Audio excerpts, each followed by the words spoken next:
What's going on, friends? It's Anton Daniels, and I gotta have a conversation with you guys about Tiege Hanley because you see how the sun is hitting me. This is no finesse, no makeup, no filters, no none of that. This is 100% Tiege Hanley. I use it in the morning as soon as I get up, right after I pray and brush my teeth, jump in the shower, and I'm hitting the streets because you never get a second chance to make a first impression. So even though they're giving you 40% off your first order, 20% off for life, even though you may get a free gift, forget all that, right? Because we would do this even if it was full price because it's worth that much. I'm in the streets, I'm kicking it with people when I see Dusties everywhere. You don't want to be them. You want to separate yourself. And the way that you separate yourself is self-care. Ladies get it for the fellas. Fellas don't wait for the ladies to get it for you. I'm about to hit the streets right now and I'm feeling confident. I'm feeling great. I mean, I already got confidence, but to have that extra boost of confidence, knowing that you've taken care of yourself and you set yourself apart from all of the rest of the sheep that's walking around making bad decisions on a daily basis. And it's reflected in their actions. It's reflected in the products that they use. It's reflected in the people that they follow. And so if you're trying to level up, if you're trying to make sure that you look good, they're going to send you the pack. They're going to give you all of the instructions on how you're supposed to use it. Then make sure you get your Tiege Hanley. Again, 40% off your first order, 20% off for life. Get your free gift. Make sure you tap in with your boy Anton Daniels because Unc is never going to lead you wrong. I would never have you use a product that I don't use myself. Again, they've been rocking with me for a long time. Make sure you get your Tiege Hanley. I love you. I appreciate you. I'm going to holler at you guys later. What's going on? Is Anton from AntonDaniels.com. I appreciate you guys for continuing to rock with me. Thank you for tuning in for another edition of the Millionaire Morning Show. I am your host, Anton Daniels, and we are getting it in. It is Monday, November 11th, 2024, year of our Lord, and it is a phenomenal Monday. They want to call me back after I got the show started. What up? What up? Give yourselves a round of applause.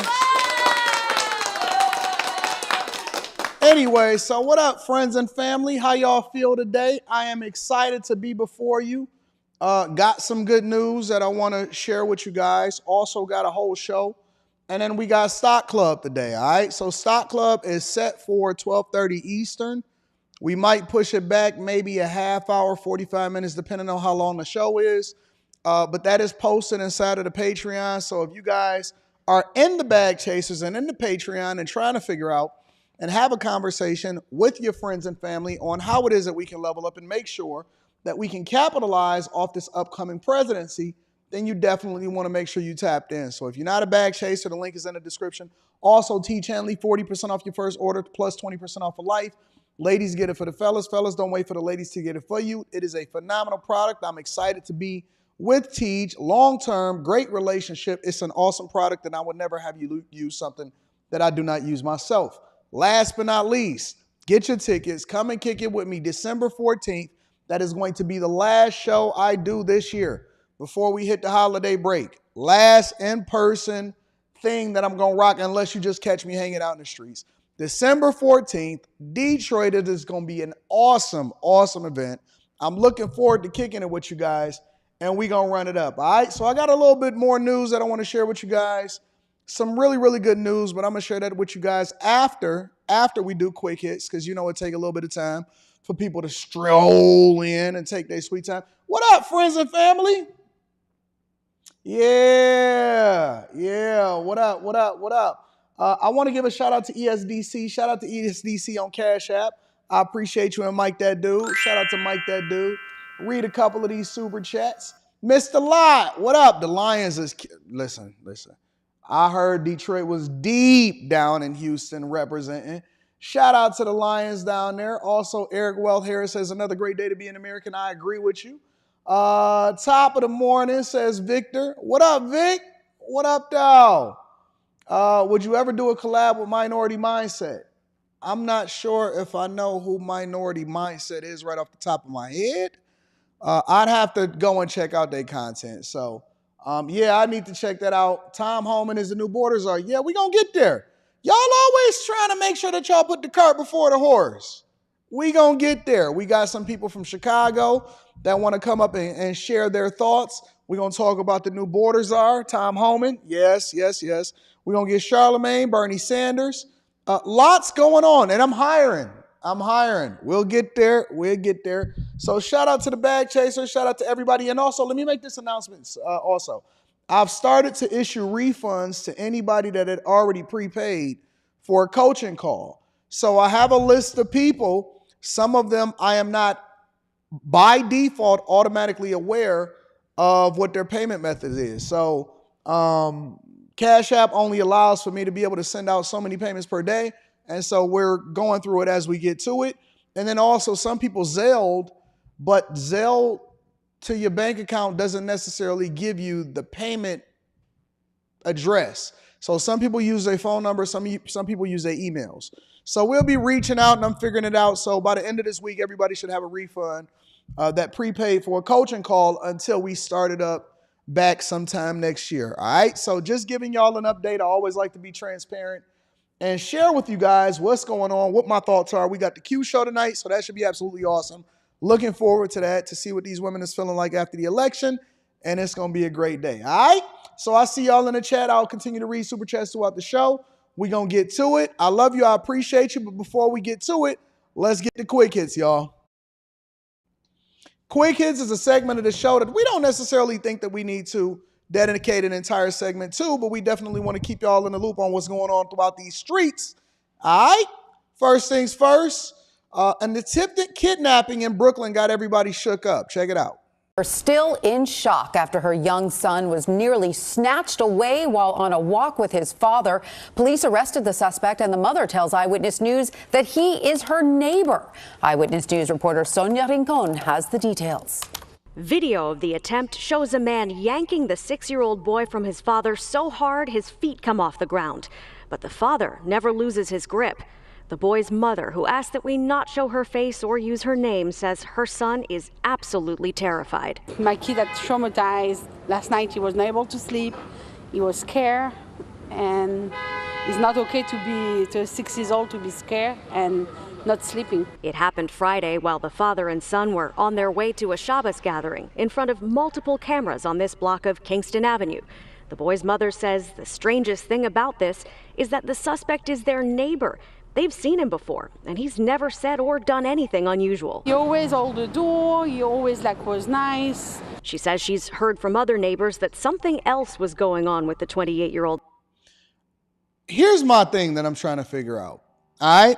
As a father myself, I'm not really sure how you just walk away from this situation. If there's ever a circumstance, because I'm a huge advocate for walking away from confrontation. Right? You see people, they in crash dummy mode in the streets and stuff like that. Nah, you know what? I'm never going to see you again. I'm not about to put my life on the line for anything like that. I see stuff all the time, and I see people try to, ego, oh, yeah, I'll pull up on you and stuff like that. I don't care about that. That's small. But if I'm walking with my kid and you try to snatch my kid right in front of me with a Pooh Shiesty mask on, somebody going to die. Right then, right there. Either I'm going or you going. I don't know how you just, hey, man, don't do that again. And then you turn around and walk away. I'm not even going to turn my back at you. By default, it's just a natural instinct. It's all hands on deck. All hands on deck. Because your adrenaline, it just, you know what I'm saying? It got to just go up. If somebody, dog. We have so many passive parents nowadays, parents that don't care about their children. I don't know. And I'm not saying that it's anything that he did wrong per se. Because if the guy was arrested, then I guess everybody did their job. But they're going to arrest you with a broken bones, broken face, broken pelvis, broken everything. I don't understand that. I don't get that. You got to die on the spot. Shot, everything. Everything has got to be shattered. Everything got to be dead. Suspect, and that he'd had a bad day. And then he walked there's no away. Excuse. She says members of the Jewish community here just are walked away already without on no edge problem. with the citywide increase in anti-Semitic incidents since October 7th of last year. I don't think it was a hate crime, but it was scary. It was a scary incident. When you live in New York, you don't expect that they will attack. Nah. So, yeah, be very vigilant, be very careful about your children and yourself, because the biggest, most profitable crime in the United States of America ain't even drugs, it's human trafficking nowadays. In addition to that, now that we have recall counts and official tallies of what's going on, and both the mayor and the deputy mayor over in Oakland has now been recalled, and they're trying to figure out what to do next. Calls have been approved by voters in Alameda County. Oakland Mayor Shane Tao and Alameda County DA Pamela Price will be removed from office. So the question now is who will take those positions and when? KTVU's Tori Gaines has more from Oakland. A history-making vote to recall 2 officials in Alameda County will bring a big change that voters say they are ready for. In Oakland, recalled Mayor Shane Tao's term will officially end this year, though it's unclear exactly when she'll step down. In a statement issued by Tao's office, she spoke of the goals she had in the roles, saying, quote, "It was my goal to make Oakland safer, cleaner, and more vibrant, and I'm proud of what we accomplished together. I am deeply proud of the progress we created together, and I'm committed to ensuring we stay on track by supporting a smooth transition. A special election will be held for the mayor's role within 120 days of the role being declared vacant, which could happen as late as December 17th. At that time, Oakland City Charter says City Council President Nikki Fortunato Boss would step into the role until the election is held. Rumors are swirling that Congresswoman Barbara Lee will make a run for the city's top job. When asked about the rumor, Lee says she's still planning to serve her community, but she's pushing focus elsewhere. We have time later for other conversations, okay? We have time to talk about this later, but I want to celebrate everybody here who has done the hard work to get this done, okay? When it comes to the money of it all, electing a new DA won't cost Alameda County much, but Oakland will have to foot a sizable bill to hold a special election for the new mayor. Now with Oakland, because it has to be a special election, that will cost additional money because there will be additional printing for nothing else but the special election, mailing all of that out, hiring election workers, having the polls open. All of those things do cost real money, and Oakland will have to pay for that. As for Alameda County District Attorney Pamela Price's position, the Alameda County Board of Supervisors will appoint a replacement after the results of the recall vote are certified, which is expected to be next month. Until that happens, the highest-ranking person in her office, Chief Assistant DA Royal Roberts, is expected to take over her duties temporarily. This has to be one of the hardest jobs that you can ever do in life, is to become a politician.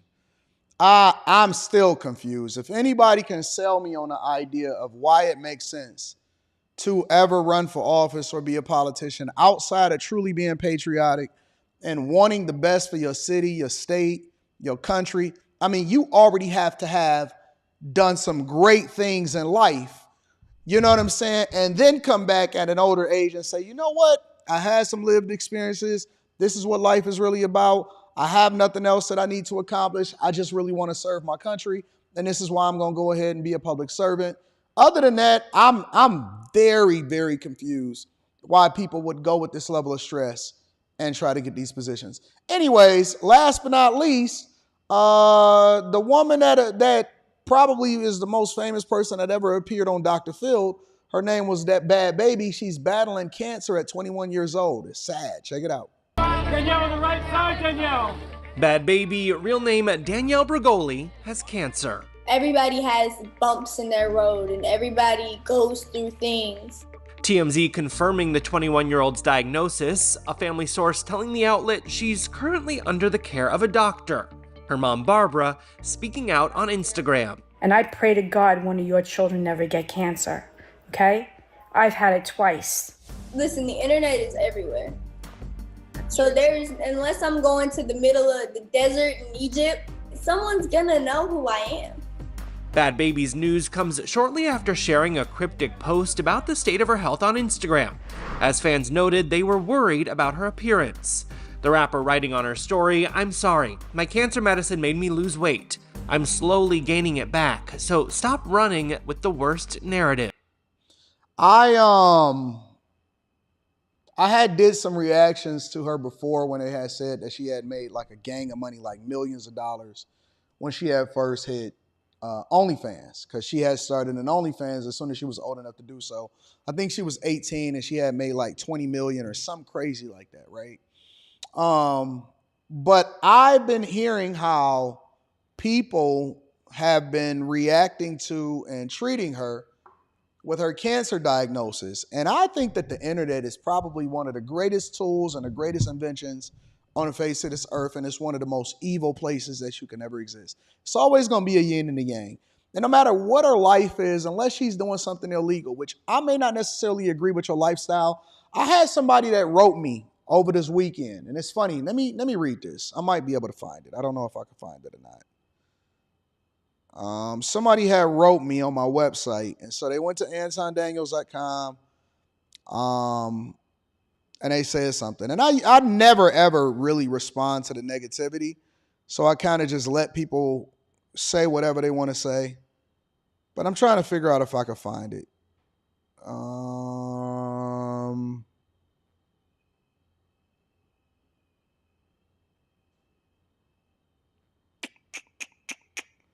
I don't know if I'm going to be able to find it or not. Rita might have erased it. But they was basically telling me how they was unsubscribing to me and that they was no longer rocking with me because they don't agree that I'm not more tolerant and accepting of people that live alternative lifestyles. And the lady was basically saying, I'm sure she's probably watching right now, because anytime anybody says that they not going to watch my stuff no more, it's a lie. They can't not watch it because I am one of the best content creators and one of the most entertaining people ever. But they was basically saying that she don't rock with me anymore because her son is gay. And because her son is gay and I'm not tolerant of other people's lifestyles, or I don't agree with other people's lifestyles, and that she didn't believe in Jesus, and so she not going to rock with me anymore because of my hard stance on spirituality and lifestyle choices, right? And so I don't respond to negativity. It's no point, because once people make up their mind, they're going to do whatever they want to do, and I'm not tripping about it. I think that people have the choice to be able to do what they want to do.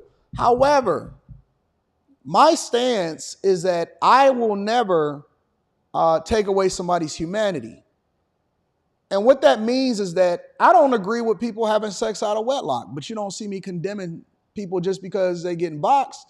I could state my opinion and it could be different than yours, but it's not that I'm going to prevent you from having an opportunity. I would not work with you. All of that. We may not necessarily be best friends because we just got two different lifestyle paths. I may be a Jesus supporter. You may be a Muslim. Cool. Don't mean that we can't have a conversation. But when anybody thinks that we have to have, or I have to have these extreme, or I have to be accommodating to anybody in order to make them feel comfortable, let me be clear. Let me be very, very clear. And I wish I could say this, but I'm trying to change how I communicate on the internet. F you. 2 years ago, I would have said the word, but I'm trying to make sure that I accommodate the churches, the daycares, and all of this stuff. F you, and F your son, F everything that you stand for, because you're not going to bully me into ever saying or doing anything than exactly what I say. I still stand on what I said. Listen, if I never grow, and shout out to everybody that got me over 300,000 subscribers, just passed that yesterday. If I never grow past another subscriber, I still said what I said. I mean what I said. And I'm open to the possibility that I'm wrong, but it doesn't mean that I don't take a position. I'm very black and white. I am not left, right, like, you know what I'm saying? I'm not in the middle. I am very black and white. Now, again, I'm tolerant of other people because I believe that, it's things that I need to evolve in and I might change. And I'm also one of the type of people that I don't live in an echo chamber. You know what I'm saying? I got a lot of people that surround me that got different beliefs, different lifestyles. My own family thinks differently than me. But if you think that I'm going to change how I communicate or the stance that I have just because you want me to be more PC for your son need his father. Your son need his father. And maybe he won't be so sassy. And so, anybody that feels the need to go ahead and move on, be my guest. It's 9 billion people in this world, and I've never, ever retracted when it came to the people that rock with me. I always grow. And one of the reasons why people rock with me is because I am what I am, and I am very matter of fact of what it is that I do and what I stand for. Now, again, that doesn't mean that I'm going to denounce your humanity. I think that you should be able to do what you want to do. As long as you ain't pressing it on everybody else, then that's cool. I watch other content creators that got a different position than me. But it don't mean that I should expect for them to change their stance just because I said so. That's their thing. So again, anybody that feels differently or you think that you want to move on, God bless you. That's why we live in a free country. But as far as I'm concerned, I said what I said and I mean what I say. But as far as this woman, and the reason why I brought that up is because, again, I don't think that you guys need to tease this girl or go off about something that's health related that she can't control. If you want to troll her because she's a public figure when it comes to her being on OnlyFans or the position that she took or her bad attitude, that's one thing. But listen, man, you got to pray for people. We got to pray for people because I don't wish death. I don't wish cancer. And cancer comes from all of this trash that we eat, man. That's why I like the fact that Trump got RFK Jr. inside of his administration to clean up the FDA and stuff. Man, a lot of this stuff is not even from us. A lot of this stuff is being planted on us. We eating poison. Come on, man. She's 21 years old, got cancer. That ain't normal. That ain't normal. So I'm praying for this girl. I sent up a prayer for this girl. I may not necessarily agree with her lifestyle, but I 100% would never wish death on somebody. You don't even get a chance to really evolve and change your life or become something different than what it is that you came from. You know what I'm saying? So anyways, ladies and gentlemen, that's your quick hits. Didn't mean to go into a whole soliloquy, but that's your quick hits. All right. Let me go ahead and read some of the super chats and then we're going to go from there. Randy K says, good morning, everyone. Happy Veterans Day. We can never thank you enough. God bless. Happy Veterans Day. Happy birthday to everybody that's got a birthday today, and happy Veterans Day and everybody that serves this country. I absolutely love you and I appreciate you. This is what happens when you close the asylums. Facts. Blitz in the building says, brand new bag chaser. Shout out to the bag chasers. We got Stock Club. Stock Club. I might push it back a little bit depending on how long this show is. But we got Stock Club today, so that's in the Patreon. The time might change a little bit, maybe a half hour, but we got Stock Club today, so make sure y'all tuned into that. All of my new bag chasers. Hank is in the building, says the current level of crashing out and display of ignorance has been historic. This is truly revealing because of the celebrity influence era died right before our eyes. MAGA baby, proud first-time voter. Shout out to Hank. We appreciate you. Keyshawn White in the building says, my mom put a college student out the house because of my MAGA hat. I'm all good. GMA came through. Shout out to you. Chase Barnes got a couple of these. Says, happy Monday, AD and peeps. I'm glad I'm kicking it with y'all on my birthday. I really appreciate. Happy birthday, Chase. We love you, bro. Hey, peeps. Thank you so much for the birthday wishes. Also, salute to all of the veterans. And for the life of me, I don't know why this day isn't a national holiday. Well, you know, we only had our holidays on the days that people want days off. So let me say this, and then we're going to get into the show. I am hiring. So I have several different positions that I want to fill throughout 2025, but I'm going to fill them one at a time because I am very, very, very vigilant on making sure that I get the right person, not just that I get a body to fill a position. Because anybody that comes into what it is that we doing over here and what we building, I want to make sure that they're the right person. Now, let me say this, and then I'm going to give you the reason why I'm hiring and what the position is. A lot of y'all know that all of this is changing. I had somebody fly in, took measurements, did all of their things. So shout out to them coming in and they doing everything. And we putting hundreds of thousands of dollars into building new studios, new equipment, lots of stuff going on because we want to grow this thing. And I'm dedicated to building an empire. And I said that this was only the tip of the iceberg years ago on what we was doing. And now we're going to continue to grow. And so we plan on competing with national networks. We are building some really special stuff that I can't even mention to y'all right now. But in order for me to do so, I can't do it all by myself. So I operate incredibly lean with all of my companies. And anybody that works with me, they definitely put their work in. They grind. And so this is not going to be a position for you to just be able to chill, have a good time, only do 1 or 2 hours of work a day. This ain't that.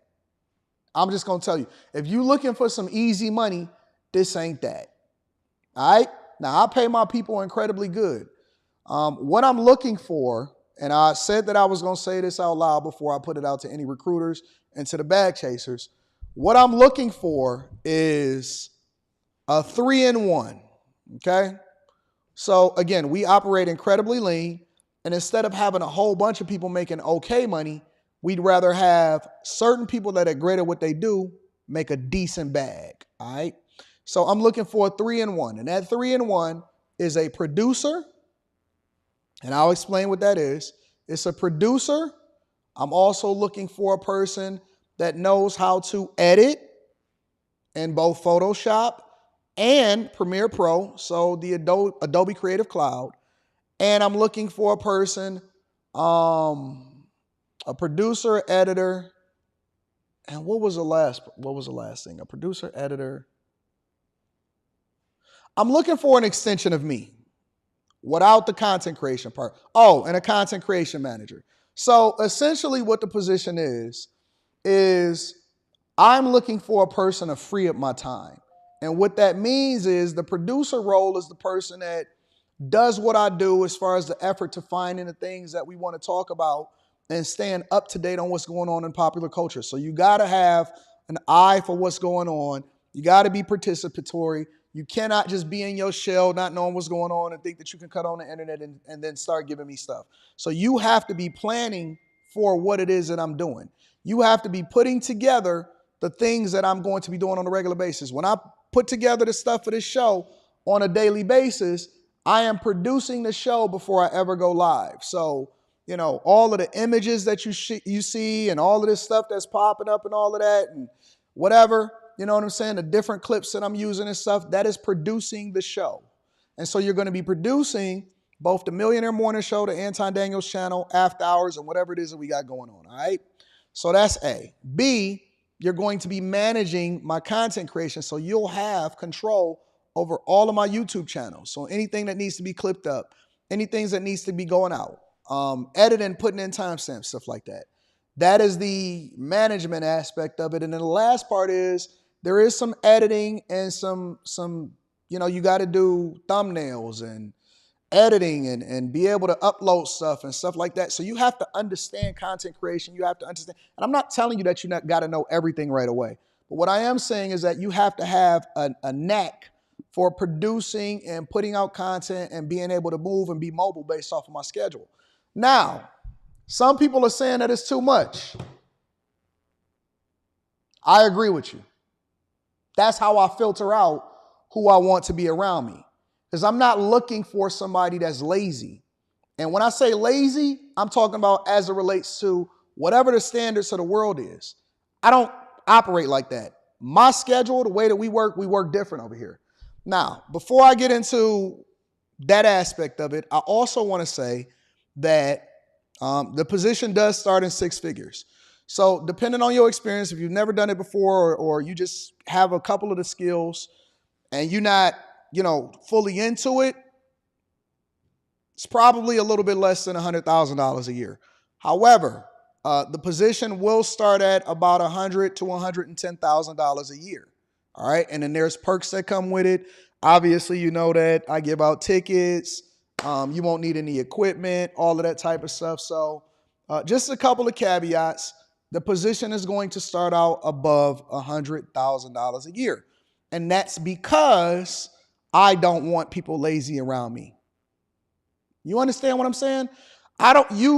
College experience, awesome. I love women, and I think that women are the hardest workers, so I have a preference for women. If you are a person that need assistance, if you need to be babysat, this is not going to be for you. If you are a person that has a family and you know your family is going to be taking precedence as far as you not being able to be mobile and come in on most days, it's going to be a hybrid position. You'll be able to work off-site, but I need you to also come in here and you know what I'm saying, make sure things is right and all of that type of stuff. If you can't fill that role, this is not for you. This ain't for everybody. This life ain't for everybody, all right? I'm not interested in kicking it or hiring people that need assistance, that's saying that it's too much. I get it, and I'm cool with that. That means that you don't want to do this. This ain't for you. But again, I'm looking for a producer. I'm looking for a go-getter. I'm looking for a person that's willing to learn. I'm looking for a person that's willing to grow with me. I keep people for long term, all right? I always have a preference for women, but it's not limited to women. If you got a good spirit, if you on time, if you're on top of it, you don't have to necessarily be a college graduate.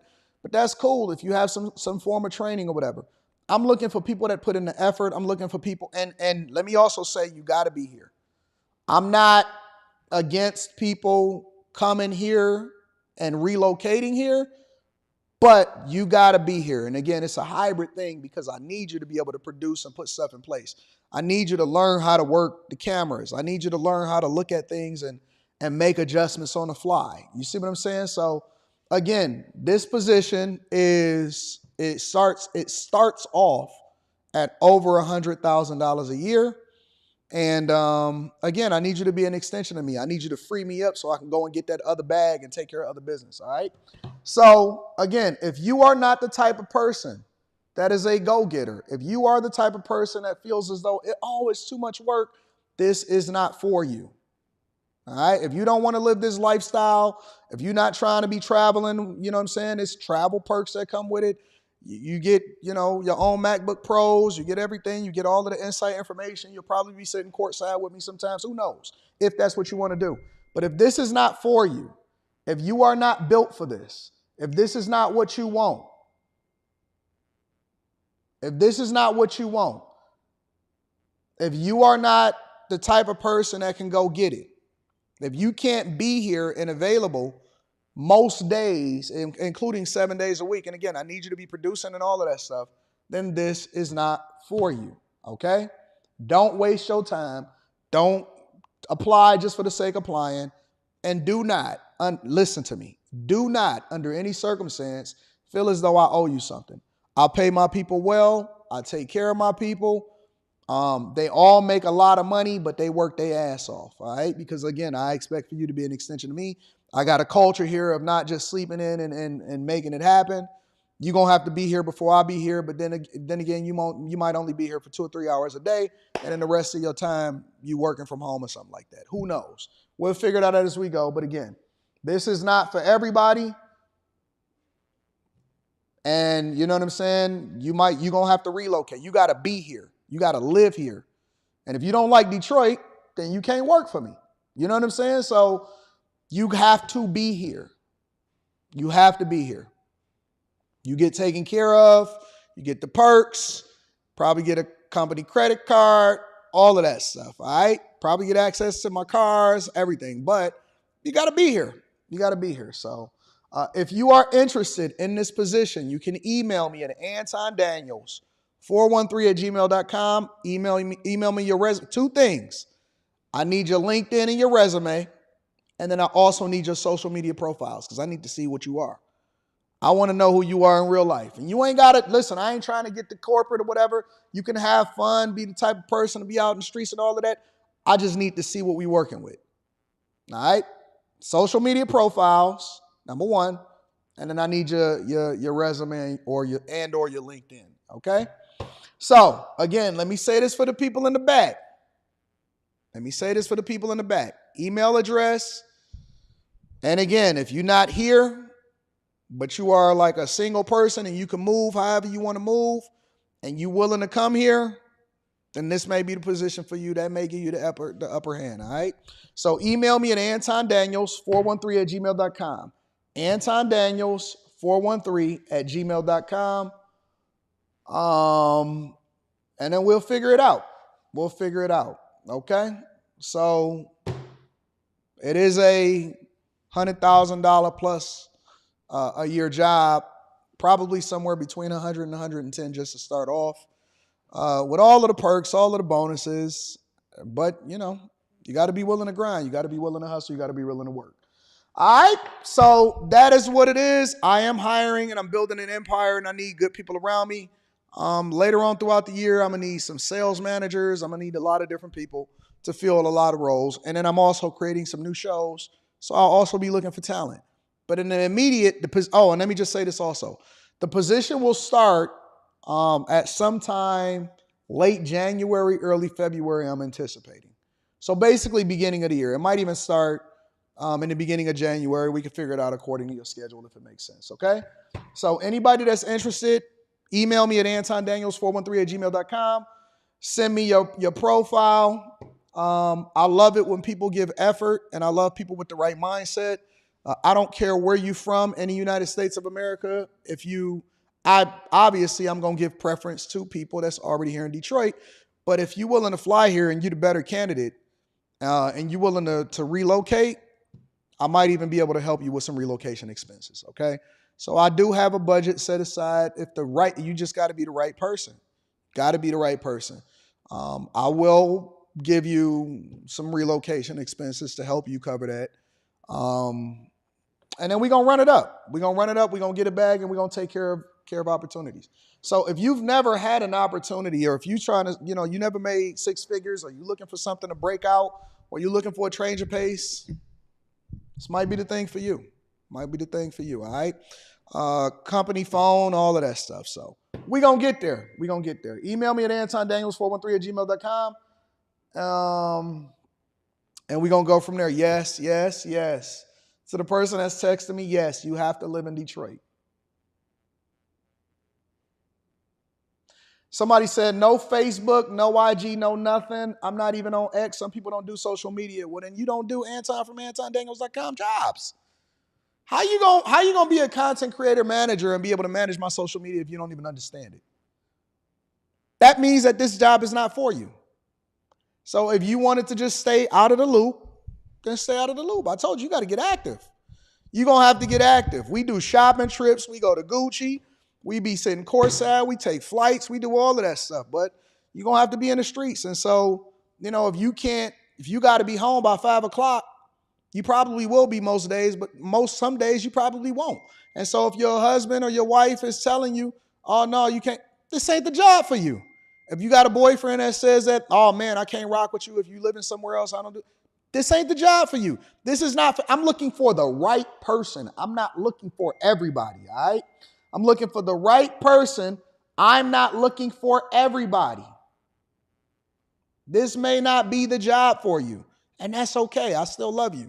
We still rocking out, all right? Let's go ahead and continue on with the show. Let me read a couple of the super chats. Actually, I'm going to cover the super chats in a minute.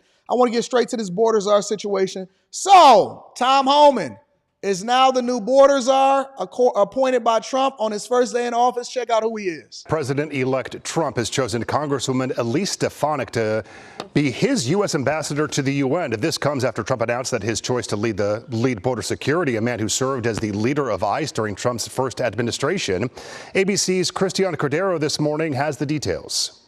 This morning, former Immigration and Customs Enforcement Director Tom Homan, who carried out one of the most controversial border policies during Donald Trump's first term, is set to return to the White House. The president-elect announced Homan will serve as border czar, tapped to fulfill Trump's campaign promise of the largest mass deportation in American history.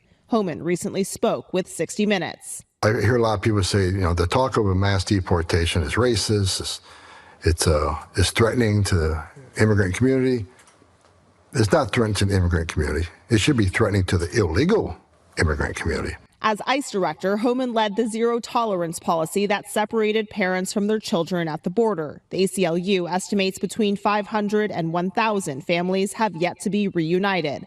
When asked if there's a way to carry out mass deportations without separating families, Homan said this. Of course there is. Families can be deported together. Trump also weighing in on the new Republican-controlled Senate, saying whoever leads it must allow recess appointments. That would give Trump temporary power to fill vacancies without Senate approval.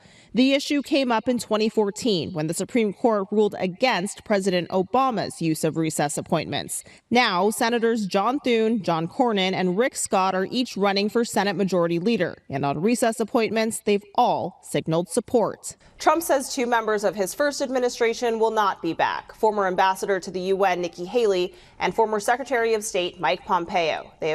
So, this dude is no joke.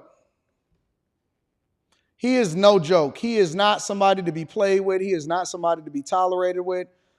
Dude said, they asked him, they said, is there any way that we can carry this out to where it doesn't 100% upend families and all of this stuff?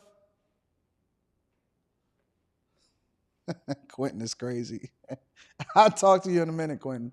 They said, is there any way that you can carry this out to where it doesn't, not separating families? He said, yeah, we can carry this out without it separating families. We're going to deport everybody at the same time.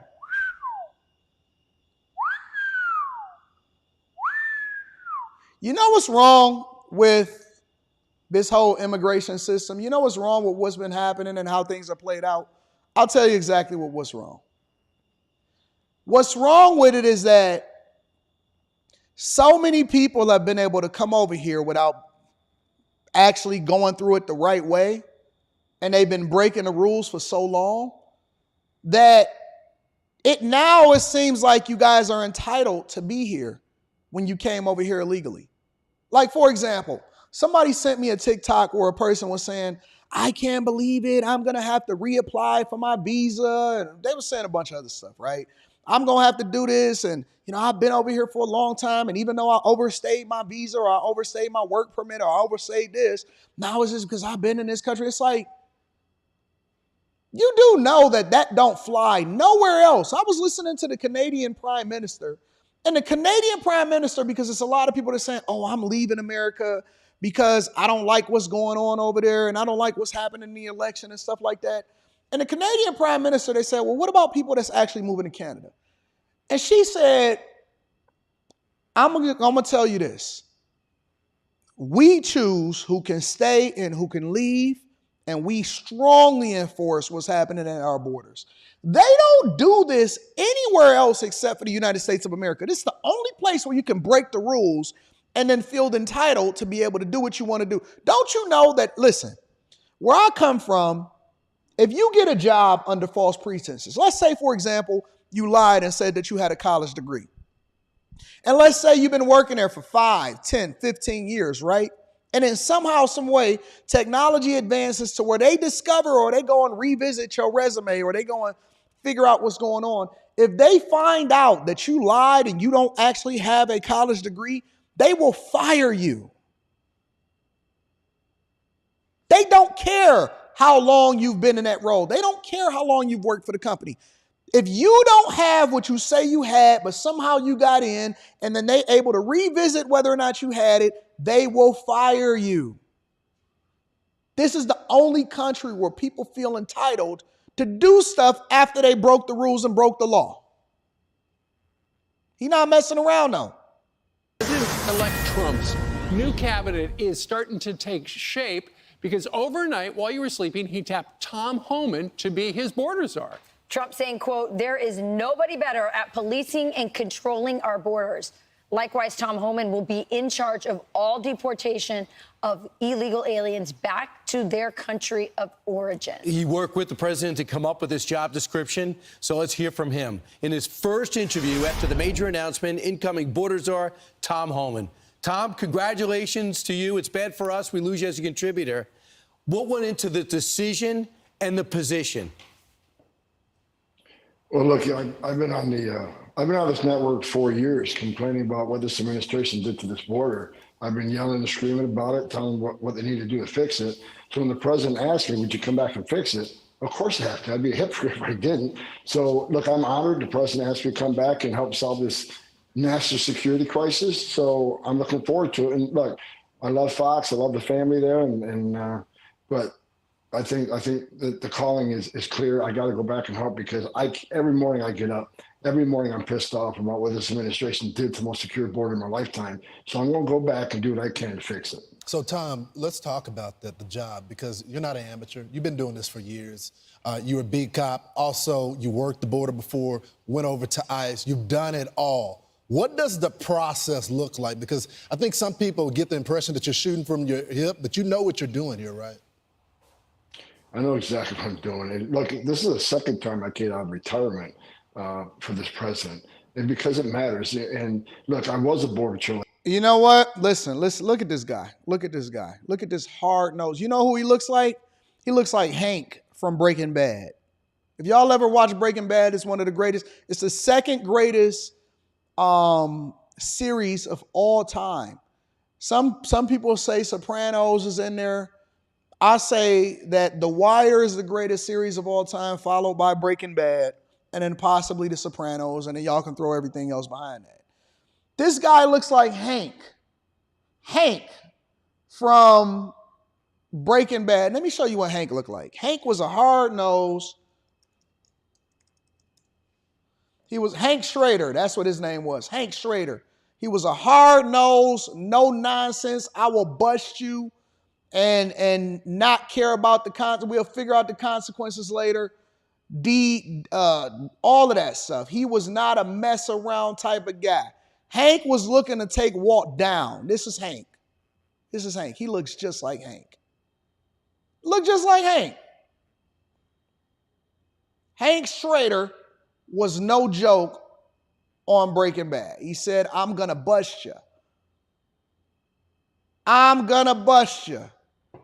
Look at how he has his AirPods sticking out of his ear like this. He got his AirPods. This is a no-nonsense guy. No-nonsense guy. He does not mess around. He will have you deported as fast as you can say. This is Hank Schrader in the flesh. If y'all don't know who Hank Schrader is, go and watch some clips on YouTube of Breaking Bad, but he is not messing around. I wore that uniform, and I'm proud that I wore that uniform. So, and I was an ICE agent. I was the first ICE director actually came up through the ranks.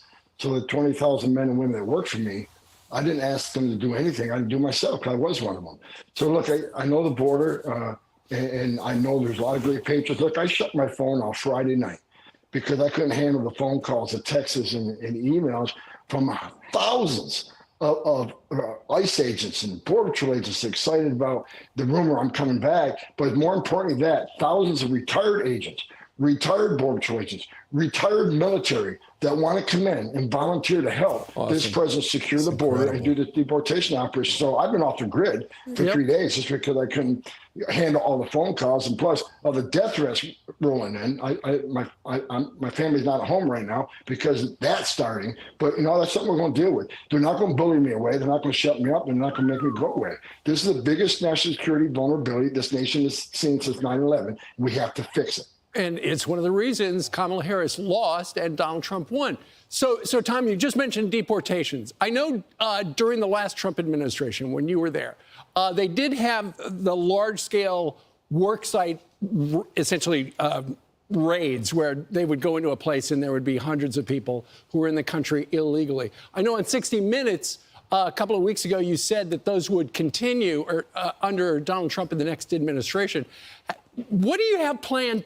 Well, I know you don't want to give away the whole game book, but you do have deportations, mass workplace stuff planned, any other kind of category of deportations of interest? Look, as the president said on stage many times, which I agree with 100%, it's going to be the same it was during his first administration, which is just a hell of a lot more of them because 10 million people have entered this country illegally under the Biden administration, or they actually let into this country, even though it's violation of federal law, what they've been doing, the abuse of the parole authority.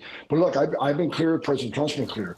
Public safety threats and national security threats will be the priority because they have to be. They pose the most danger to this country. So we're going to prioritize those groups, those who always have final orders, those that had due process at great taxpayer expense, and the federal judge says you must go home, and they didn't. They became a fugitive. So, and as far as worksite operations have to happen. Here's why, Steve. Where do we find most victims of sex trafficking and forced labor trafficking?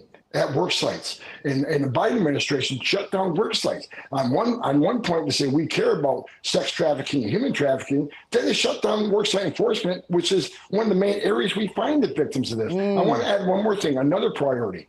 This administration has lost over 300,000 children that were smuggled in this country by criminal cartels they can't find. Look how angry he is. We need to save these children because some of these children are in forced labor, some of these children are in sex trafficking, some of these children are living a life of hell every day. And we need to save these children and get them back with their families. Look how angry he is. This guy is genuinely mad at the fact that this administration has failed so many children and failed so many families and failed the American citizens and failed to protect people against themselves. The only reason that people felt compelled to fly over here and come over here and run over the borders and do what they want to do and stay as long as they want to stay is because we didn't have no control. When you let the people in the asylum run things, this is what happens. And so now they all feel like somebody took their blankie because somebody is coming in and saying, listen, we going to do it differently. we're not going to allow for people to just do what they want to do when they want to do it, then we're going to get some control. Tom, first of all, congratulations to you. And I'm so glad for the Border Patrol that morale is already being lifted. They have just been beaten down by the policies of this last administration. I'm really encouraged by what you're saying, because I think the toughest part of your job isn't the deportation. It's dealing with the propaganda from the other side saying that what you're doing is not compassionate, that it's not humanitarian. And what do you plan to do? I'm glad you mentioned the 300,000 children that are missing. But how are you going to deal with those kinds of attacks, even though you know that this open border has led to sex trafficking of children and an exponential increase of child labor, illegal child labor? Frankly, I don't care what people think about me, especially on the left. Again, when you have a historic crisis, a crisis this big, here's what they need to know. When you have a crisis this big that overwhelms the Border Patrol, where the majority of Border Patrol are no longer on patrol, they're making sandwiches, they're changing diapers, they're making baby formula, they're making hospital runs, they're making airport runs. When you take most of Border Patrol agents off the border to deal with humanitarian crisis, that's when the fentanyl comes across to kill 250,000 Americans. That's when the sex trafficking has increased 600%. That's when non-suspected terrorists has crossed this country. They've had a record of people on terrorist watch lists that have been arrested at the southern border. That's why you have over 2 million gotaways. How many of them came from a country sponsoring terror? So I don't care what anybody's opinion is on illegal immigration. When you create a crisis this big, all these other bad things happen. I agree. I 100% agree, and I think that this guy is definitely the right pick. Hard-nosed pick, not messing around, on top of it. And so this, ladies and gentlemen, is now your borders are. Shout out to the Trump administration. All right, let me read some of these super chats, and then I'm going to move over into the next part of the show, which basically addresses Chicago. Potent Pondering says, how much money did Kamala pay Obama for rallies? I have no idea. K-Product, what up, though? I appreciate you. Ian says, y'all need a stylist, too? Nah, not right now. You're going to have to fix yourself up. I've been a videographer and editor for over a decade. A videographer and an editor for over a decade. I'd apply, but I live in Texas, meet all the requirements, work with 2K. Love the show. Shout out to Matt Got Cameras. I appreciate you. Levite Apparel says, Anton, I nominate Mike, that dude. He's been helping me. Shout out to Levite Apparel. K Product says, starting software engineer boot camp today. Advice?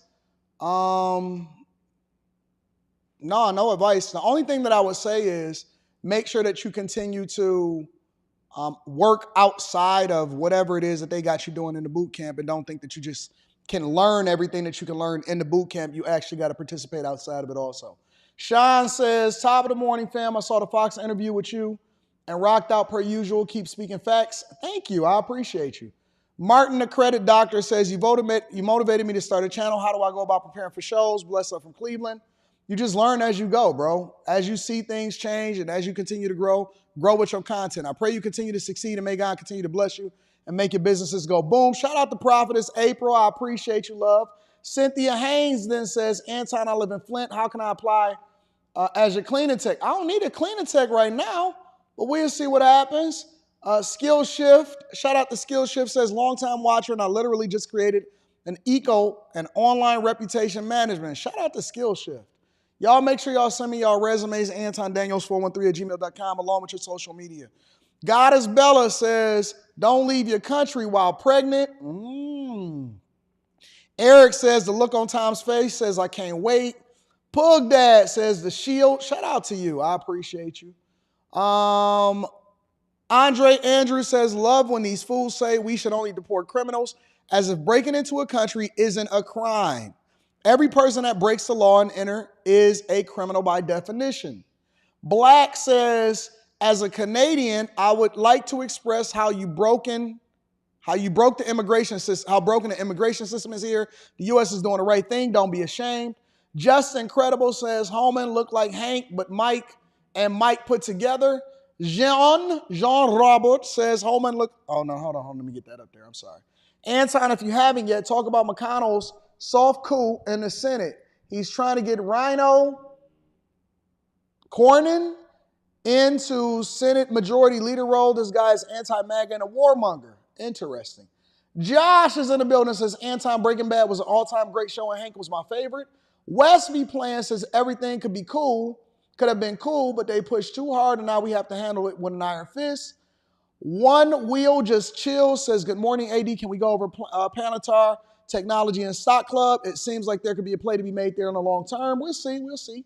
Shout out to Hayes. Hayes says, the most upsetting part about the election for me is that it showed that I'm following all the wrong people on my socials, people I've been connected with for years. If it weren't for this place, I'd be out here all alone. Bruh, look like Bruce Willis off Die Hard. Shout out to you. I appreciate you. Cindy, shout out to you for the super sticker. I appreciate you also. Perry Gilbert says, you got a job opening? Say less. I'm a bag chaser and I'm coming to collect. Look for my email by the end of the week, boss. Shout out to Perry Gilbert. Bama, shout out to Bama, says, I have a friend that's about to marry a Jamaican for $10,000. I told her not to do it, but she needs the money. Hope they don't get arrested for it. Oh, my God. Mr. Campbell says, Anton, can you please explain, do we always hear Social Security will run out of money but never welfare? Nothing to explain. You got it. Maurice, what up to Maurice? I appreciate you. Thank you to everybody that continue to hold me down. I love y'all. I appreciate y'all. Let me pivot for a second because I want to talk about Chicago. So this is the latest video and the latest thoughts about what's happening in Chicago because y'all know that they raising property taxes, right? Mayor Johnson is getting big pushback to his proposal to hike Chicago property taxes by $300 million. That's right. City Council says it is time to go back to the drawing board to help close a major budget deficit. Our political reporter, Perry Schutz, has more on what this means for property taxpayers here in Chicago. Yeah, Scott and Sylvia, to Chicagoans' relief, that $300 million property tax hike is as good as DOA, as Chicago City Council has scheduled a special meeting to vote it down. A majority of Chicago alderpersons say they're getting an earful from constituents. Oppose the property tax hike or else. What we've heard really from a majority of the council and the public is that $300 million that Mayor Johnson's increase of $300 million on a property tax is something our neighbors can't bear. 40th Ward alderperson Andre Vasquez and 30 of his colleagues have signed a letter requesting a special city council meeting next Wednesday where a majority is expected to vote the tax increase down. I think the most important thing that we owe to our community is to show that different ideas are being proposed, that different ideas are being considered. Mayor Johnson has warned. So that's basically what's happening over in Chicago, and that they having a property tax hike or a proposal for a property tax hike as though property taxes haven't already been exploding over in Chicago in the first place. And the people are the ones that's suffering. And you guys know that I've been a huge critique of the alderman over in Chicago, Eric Adams, so on and so forth. But before we get to that, right, I want to share with you guys somebody that's recently went viral and they still kind of going viral, right? And what happened was she pulled up to a city council meeting and she wanted to express her thoughts. I showed this to you guys before. Let me show it to you one more time just to remind you. Hello. So, what we refer to you all as gated community politicians. You all are so out of touch with reality, and the citizens of Chicago and America is crazy. And I'm gonna call it the Democrat Party. Y'all so out of touch.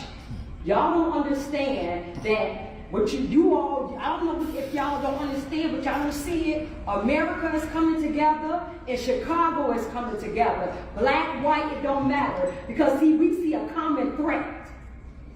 And you all are a common threat to America and Chicago. How dare you sit up there and go on TV and say Chicago people are dope when you talking about how you handle the migrant crisis, illegal crisis, when they all in my neighborhood. Now I can't go across the street and do a simple workout. I'm a trainer. I'm trying to educate the citizens of Chicago, help dads be in the homes, educate them about health, fitness, how it is, and to be healthy with your kids, eat healthy, work out, do something for the community, and I gotta go through all these permits, all these hoops, everything. I got insurance to go in the car.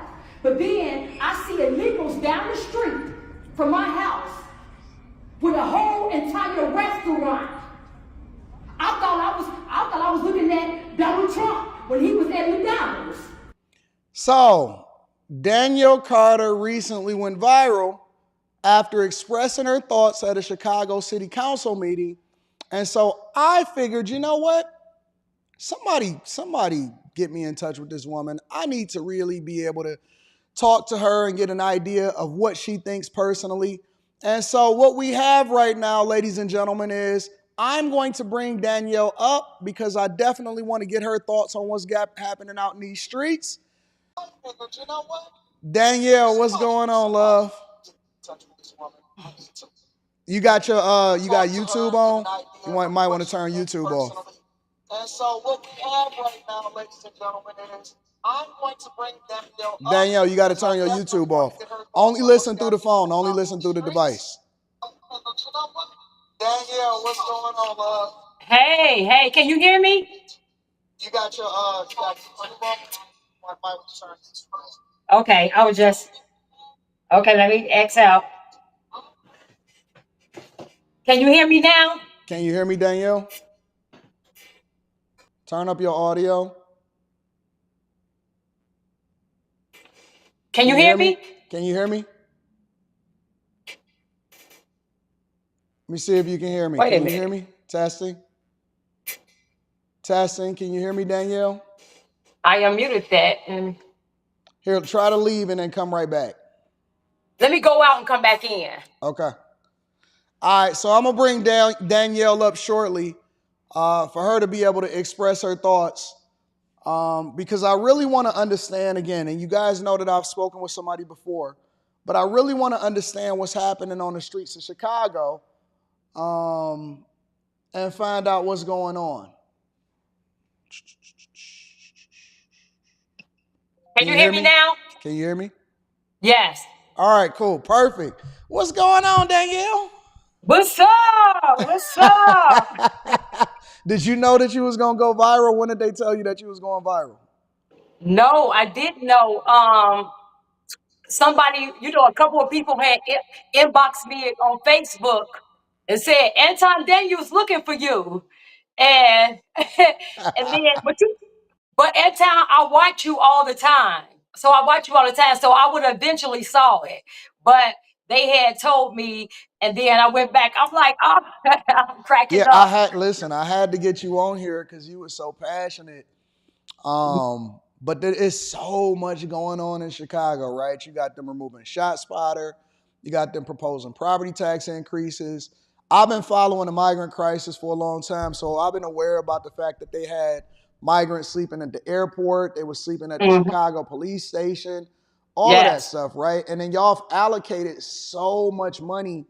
All of these companies, all of these staffing companies making hundreds of millions of dollars. But he regularly says that he saves you guys money, though. I don't understand that. Because he's not. And they basically stealing money. Because if you look at everything they were paying far as the $30,000 for janitorial, to do janitorial work. What is that? Nurses was getting $100,000 a month just doing, in the shelters and things. So they've been doing a lot of stealing of the money too. That's crazy. So wait a minute, y'all got all of these aldermen, right? And they posturing and they acting like, cause see, Brandon Johnson is the face of it, but the aldermen all around them, they kind of play in the shadows.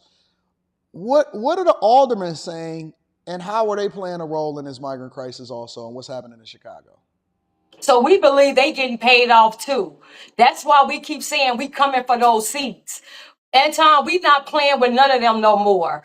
Down to the Porky Pig who just came out and talking about now. And look, no, Anton, look, and I'm a Christian woman, right? So, he got the right one. So he just came out and had the nerve to make a press conference talking about he not going to work with Trump.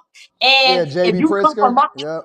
Yes, Pritzker. If you come from mine, then you come from mine, then you got to get through me.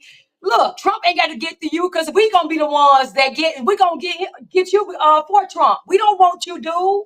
So it's over for him. So it's him. We coming after those seats. We want the mayor. He out of there. So and these aldermen, He said that right? he said he coming for another term. Yeah, okay. Yeah, okay. If he make it, yeah, okay. All them panic attacks, because we'll be right down there tomorrow. Ain't nobody playing with you. So, dude, you're not gonna even make it. So not only that, when we go see Trump and we get the DOJ down here to do some audits, you already know, Anton. So, dude, let's not try that. But then the aldermen. So you all are just you are voting for this. It's only like 2 of them who always speak up and vote against what Johnson is doing. That's Lopez, which is my alderman, and Raymond Lopez and Anthony Beal. So they gonna stand up. But the rest of them, they just been voting and voting. And so now we down there, we're making sure, like me, Zoe, Miss Jessica, P. Ray, all that, we just sitting Yeah, I on had her on business here like, before. yeah, I know you had me. We sitting on business like this. We making the list. All y'all that's saying we voting for this garbage, that's all right. We coming for those seats because our mission is to flip Illinois and Chicago red. Oh man. Republican. So wait, let me ask you a question. And I hate to put this part up, right? Mm-hmm. But all of these is women, the ones that's protesting and at the forefront. Where the men at? Okay, Anton. Because I I know just how gotta you get ask. I down. gotta No, ask. Anton, I know you get down, and I'm with you because we like this. I'm with you as far as family and God first. Then we got man. Then we got woman, kids. So I love what your stance is. I love it, Anton. So we have men like you have Mr. Blakemore. He been down there forever. I don't know if you see him. He on my page too. And then we have Taiwan and Maura Lee News. So they've been down there. But with us, we have, I want to say like 3 men that's in Chicago Flip Red. So you know what we'll be doing? We'll be on Zoe channel and everything. We're going to be showing them because we have some men in the group. They just behind the scenes. Okay, I just wanted to know. I'm like, wait a minute, is this an all-woman movement or what? That's dope though. So you mentioned that you got a husband. How does he feel about this whole thing? Okay, so wait a minute, Anton. Let me say this. How much time I got? Do I have a little? We got all of the what? time that you need. Okay, Anton. Let me say this. So he's a police officer, right? He just retired, 28 years, right? So I'm a trainer. I'm a fitness trainer. So I train a lot of people in Chicago, like for real big name in Chicago. So he already know when I'm passionate about something, when I can't sleep at night and things like this, it's on, right?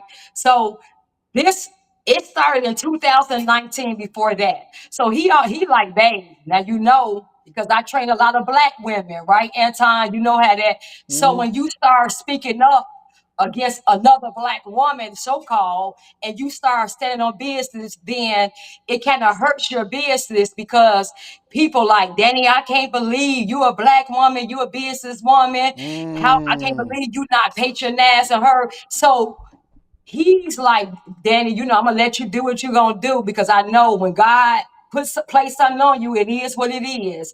But far as the money wise, you know, it's gonna hurt the business, right? Because we got Black women and they feelings. Yep. But see, Anton, I had to make a decision recently. And I had to make a decision because God had been dealing with me because see, we share space with evil. And we so scared to speak up because the Democrat Party, they put labels on you. They're going to call you racist, misogynist. They're going to call you all these names, Oh, you know, I xenophobic. know. xenophobic. Like when we going down there talking about these illegals, then they call us the black. They had signs. Black people Mm-hmm. hating on the immigrants. You see what I'm saying? So they start putting labels on you, and so it shuts you up, so you can shut up. Yep. So we know my spirit wasn't right, and God showed me we sharing the space with good and evil. And long as we shut up and not talk about it and keep letting them do the things they do, evil is getting more ground, more It ground, is. more It is. You're ground. right.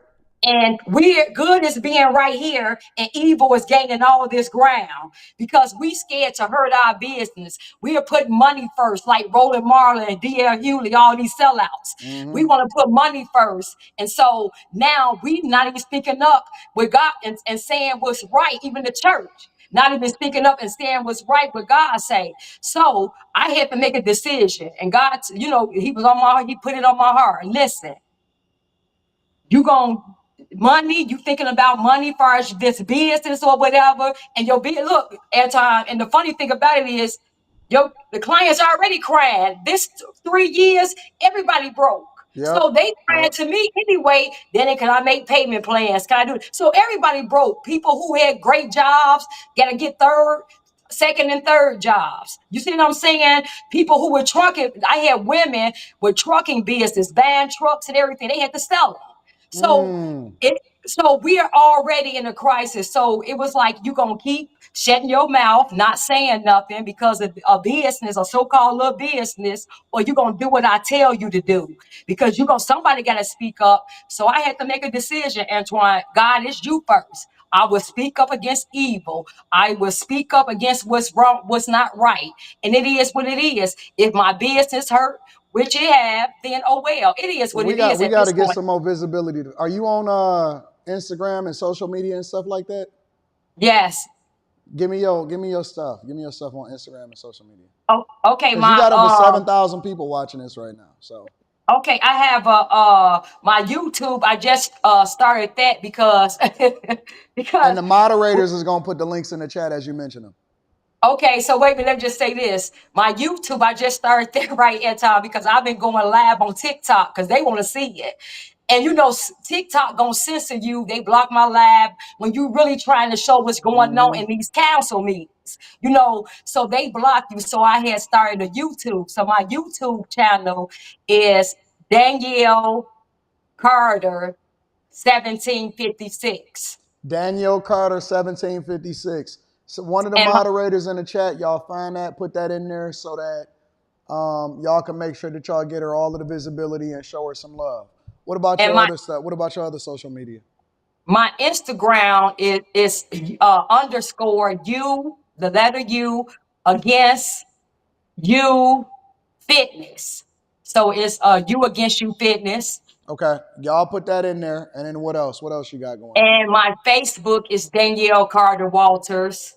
All right, y'all put all of that inside of the chat so the people can find her and everybody that restreams this finds her.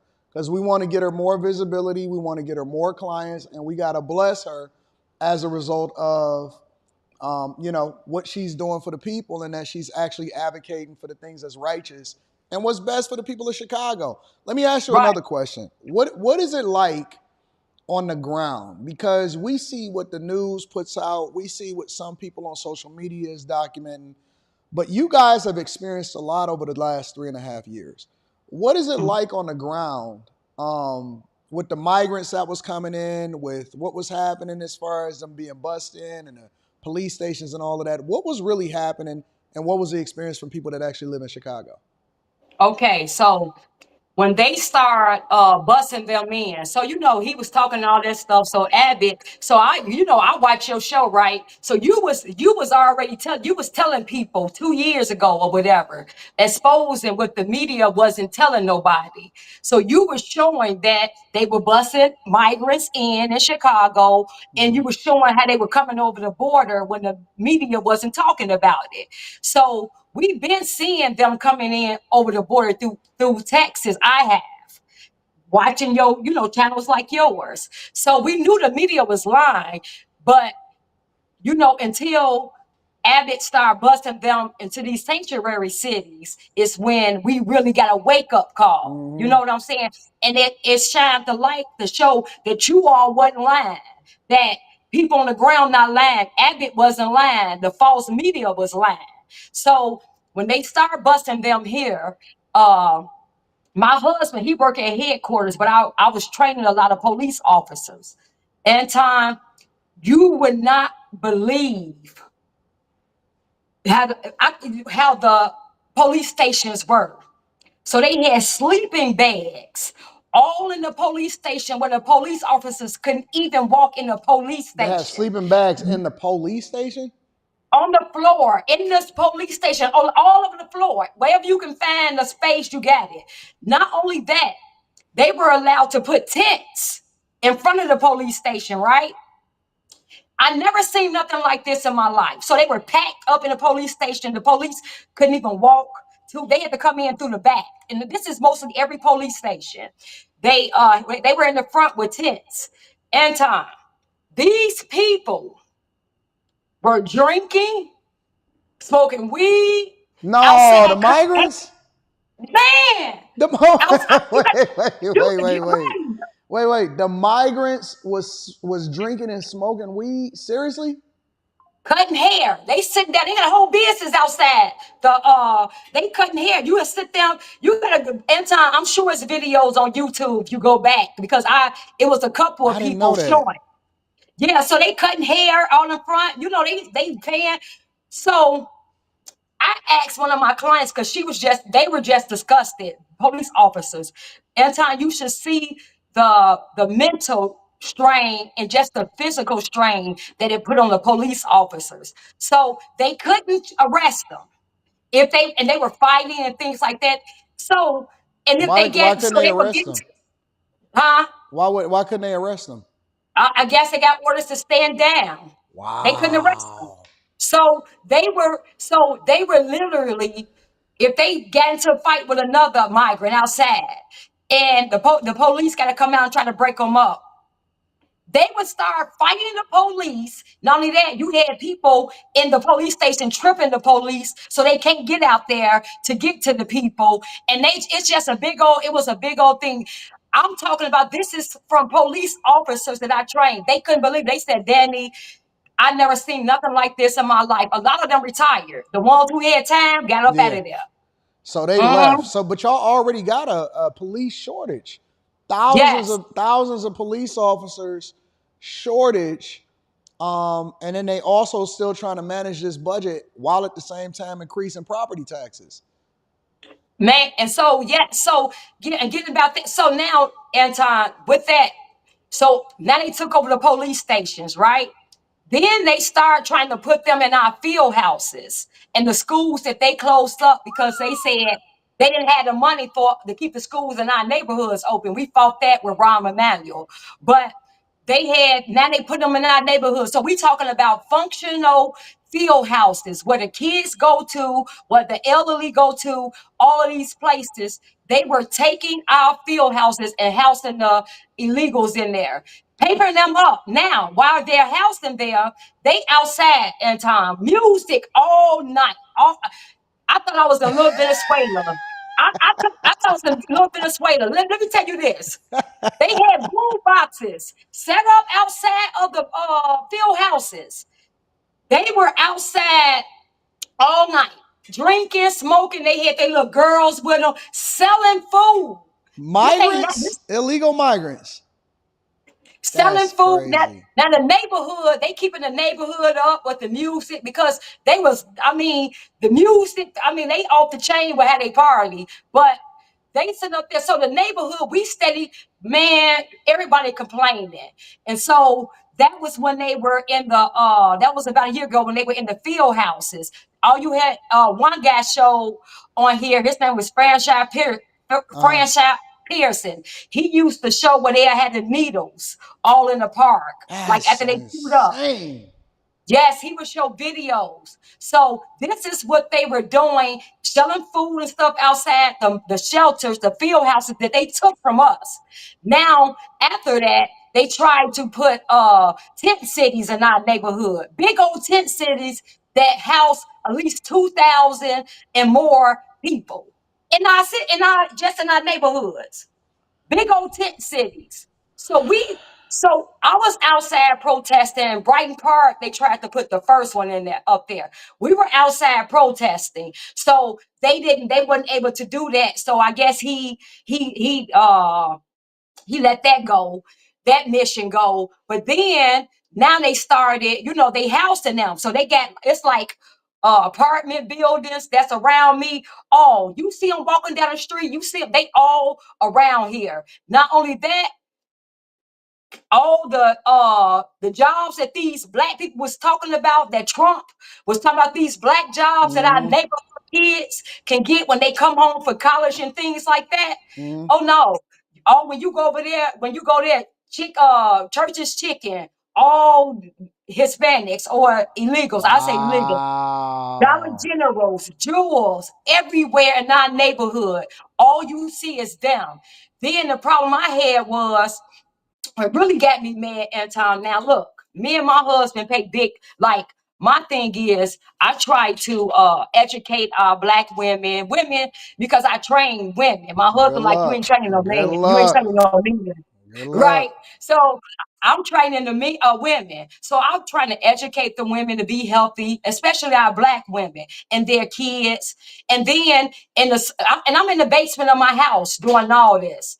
And so the kids, so we would try to do a boot camp, a couples boot camp, a marriage boot camp to bring, because I want to promote marriage and health, fathers in the home and being healthy together. Now I got to go across the street to the park. I got to get permits. I got to go to the field house, make sure, all of this. I got to get insurance. I got to get all that. But yet still, I see illegals almost on every corner, Anton, with entire restaurants. Yeah, you were saying that in the meeting, in the community, in the city council meeting. You said, listen, these people is out here operating with no permits, doing what they want to do, selling food and all of this stuff. And the people that actually live in Chicago that's actually trying to do something good, they can't do anything, but y'all allowing for this to go on. Why do you think that they allowing for that to go on? Because it's a place. Because I think they're replacing us. I think that they know that in these blue cities, we're done with these blue cities. They are terrible. They're, dumps. So a lot of people are moving. So I think that in order to bring these illegals in, because if you got everybody moving, then they count them in a sensor. You know what I'm saying? Keep it deep. So I think that because we're moving out, it's a replacement.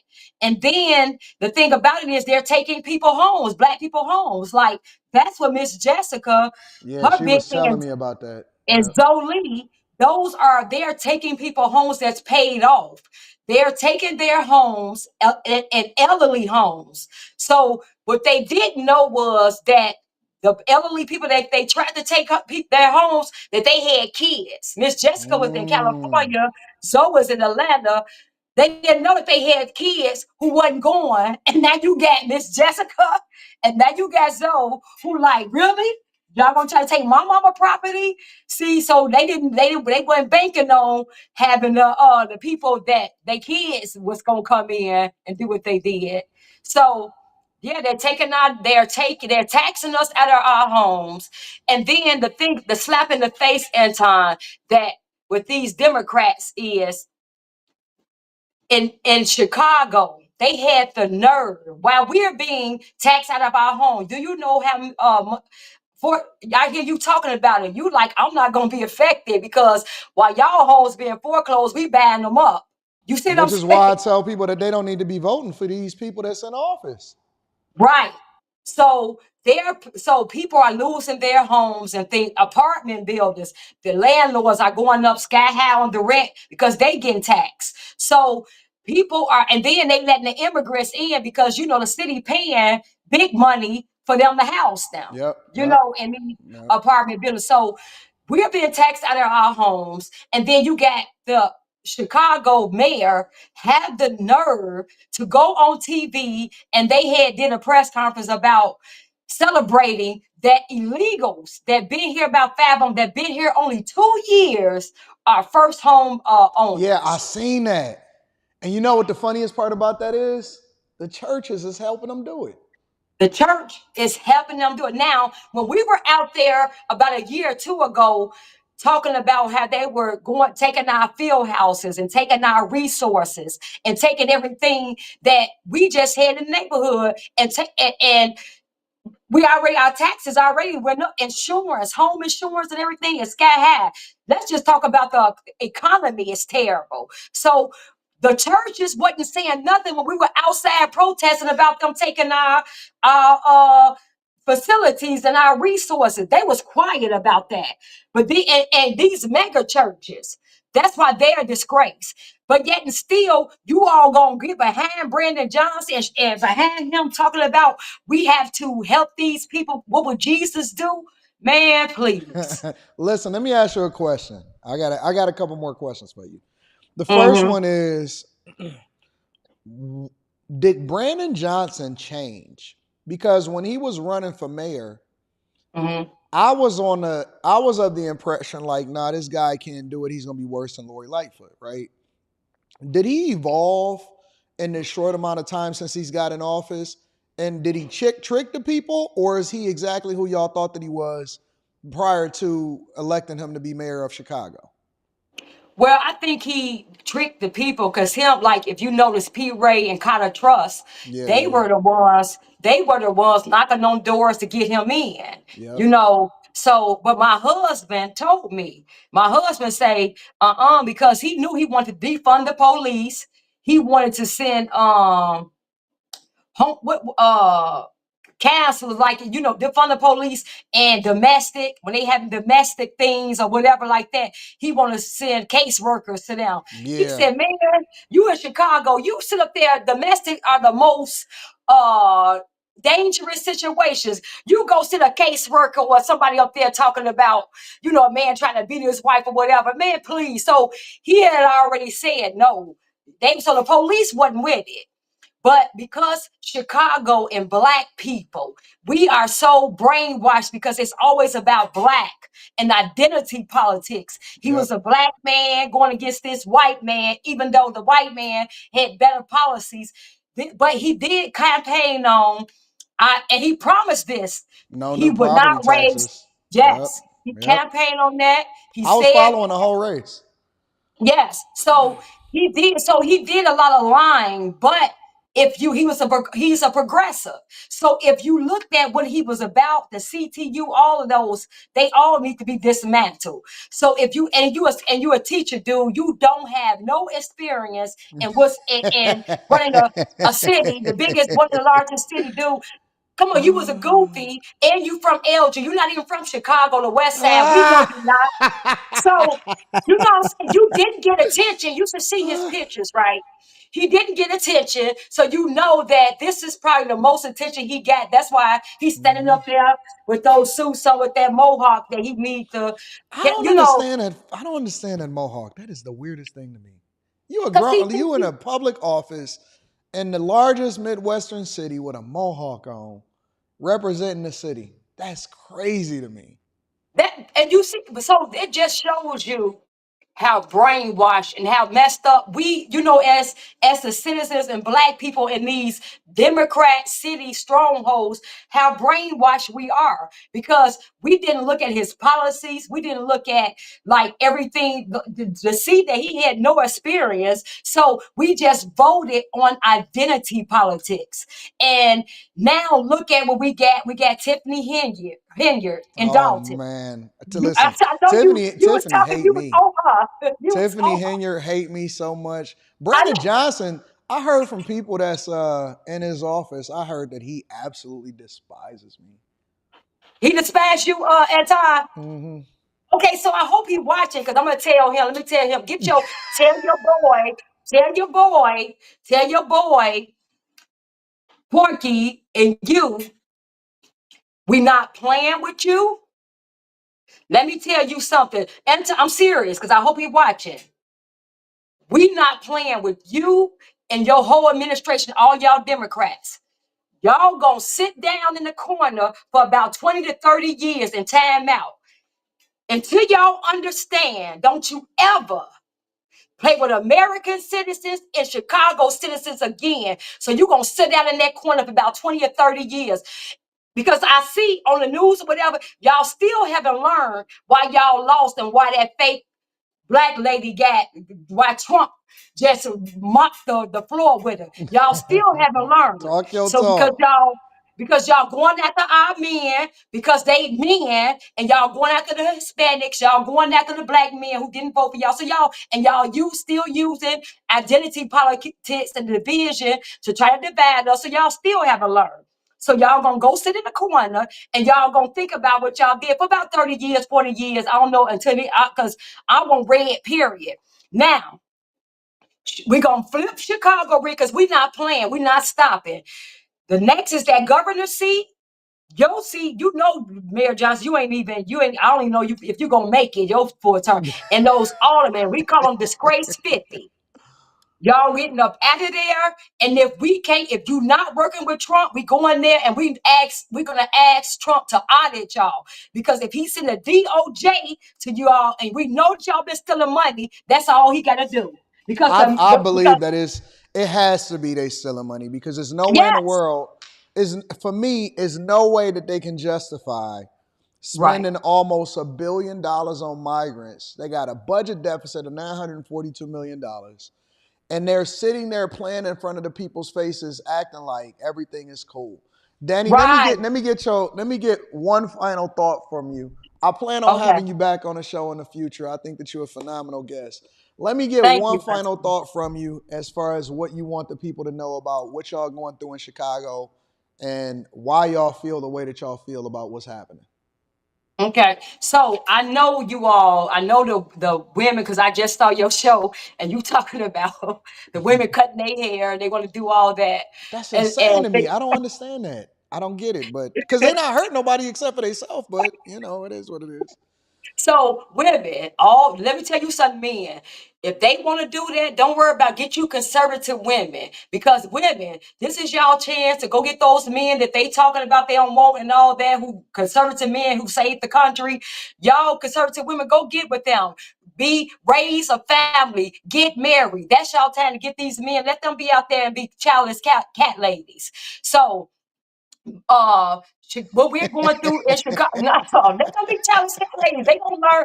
But look, Anton, the only thing I hate, because why they trying to do all that, because all these little single mothers and single people, they feeling it right now with this Kamala economy. I just hate that they doing this and we about to have a booming economy, so they might not feel it right now because Trump about to make it go up. So I just hate that they try to do this while it's going to be booming. Everything going to be booming, right? So they won't really feel it.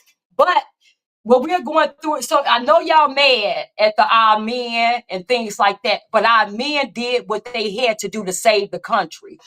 This lady and these Democrats, their agenda is to bring illegals here to saturate all these swing states in these Democratic places to get new voters and so they can be beholden to the Democrat Party. We in Chicago are going through, the Democrats have been stealing Black people property for a long time.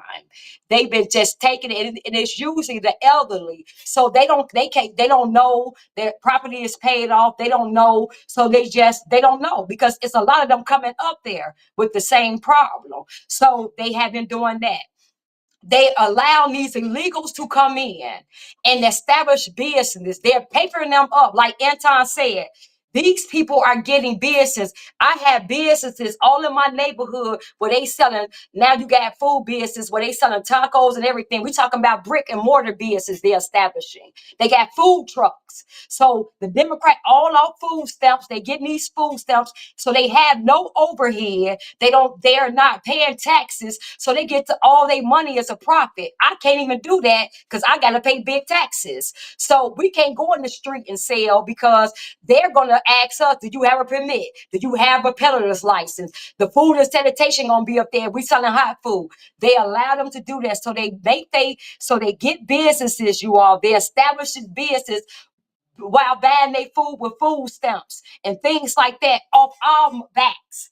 We're paying for that. So the citizens are being taxed who pay, who work for a living and own things. We're being taxed out there coming in, getting businesses, homes, and things like that. So this is what we are going through, and we are fighting this, and they're allowing it. And the police is standing down. They're not arresting these people. They're not making sure they have licenses. So we are going through this. So we have our boots on the ground. So when you all are mad at Black people who vote for Trump, because Trump, I did great under Trump. My business was great. My clients was great.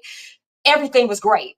So while y'all mad at us, we see what's going on. And these Democrats don't care nothing about America. They don't care nothing about their citizens. They don't care nothing. They just into these illegals, into this gay feminist agenda, and that's what it is. And that's important to them. We love what you got going on, Danny. We're going to love you. We're going to support you. They putting all of your information inside of the chat. Listen, Danny is over there doing the Lord's work on the ground. Make sure y'all go and tap into her Instagram, her YouTube, her Facebook, everything. And then I'm going to make sure that I bring her back on the platform in order to keep us up to date on what's happening, because she's going to be my first person that I talk to on any issue Chicago on what's happening with Boots on the Ground. Danny, I appreciate you. Thank you so much for coming on the platform. You are always welcome here. Let me say one thing, Anton. One thing, I know y'all. Look, y'all, be tuning in, because tomorrow is going down. We want to see who finna vote for that 300 million tax increase. Yeah. The alderman is supposed to, yep. You know I'm going to be on top of it. So right after that, probably, let me see, Wednesday or something like that, I'm going to bring you back on, and then you can give me some insight on what's going on. Okay. All right, love. I appreciate you. Doing, Anton. I love what you're doing. A lot of people watch you. I love what you represent. I love everything about you. Thank you, love. I love you too. Okay. Bye, everybody. Love. God bless you all. That was my girl, Danielle, specifically talking her talk, giving it in. So now y'all know what's really happening on the streets of Chicago. They flipping Chicago red. It may not happen overnight. It may not happen immediately, but we definitely gonna get to the bottom of this. And every last one of these evil Democrats that's selling y'all out and giving away y'all homes, giving away y'all properties, and basically taxing y'all out of y'all inheritance, they gotta go. They gotta go. And at some point, y'all gotta wake up and realize that they not working on your best interest, and identity politics ain't never served you. It's only hurting you. So we gonna go that way. We gonna take some of these people kicking, screaming. We gonna drag them to the promised land, and we gonna run it up. Shout out to my girl, Danielle. Love what she brought to the show. Absolutely awesome.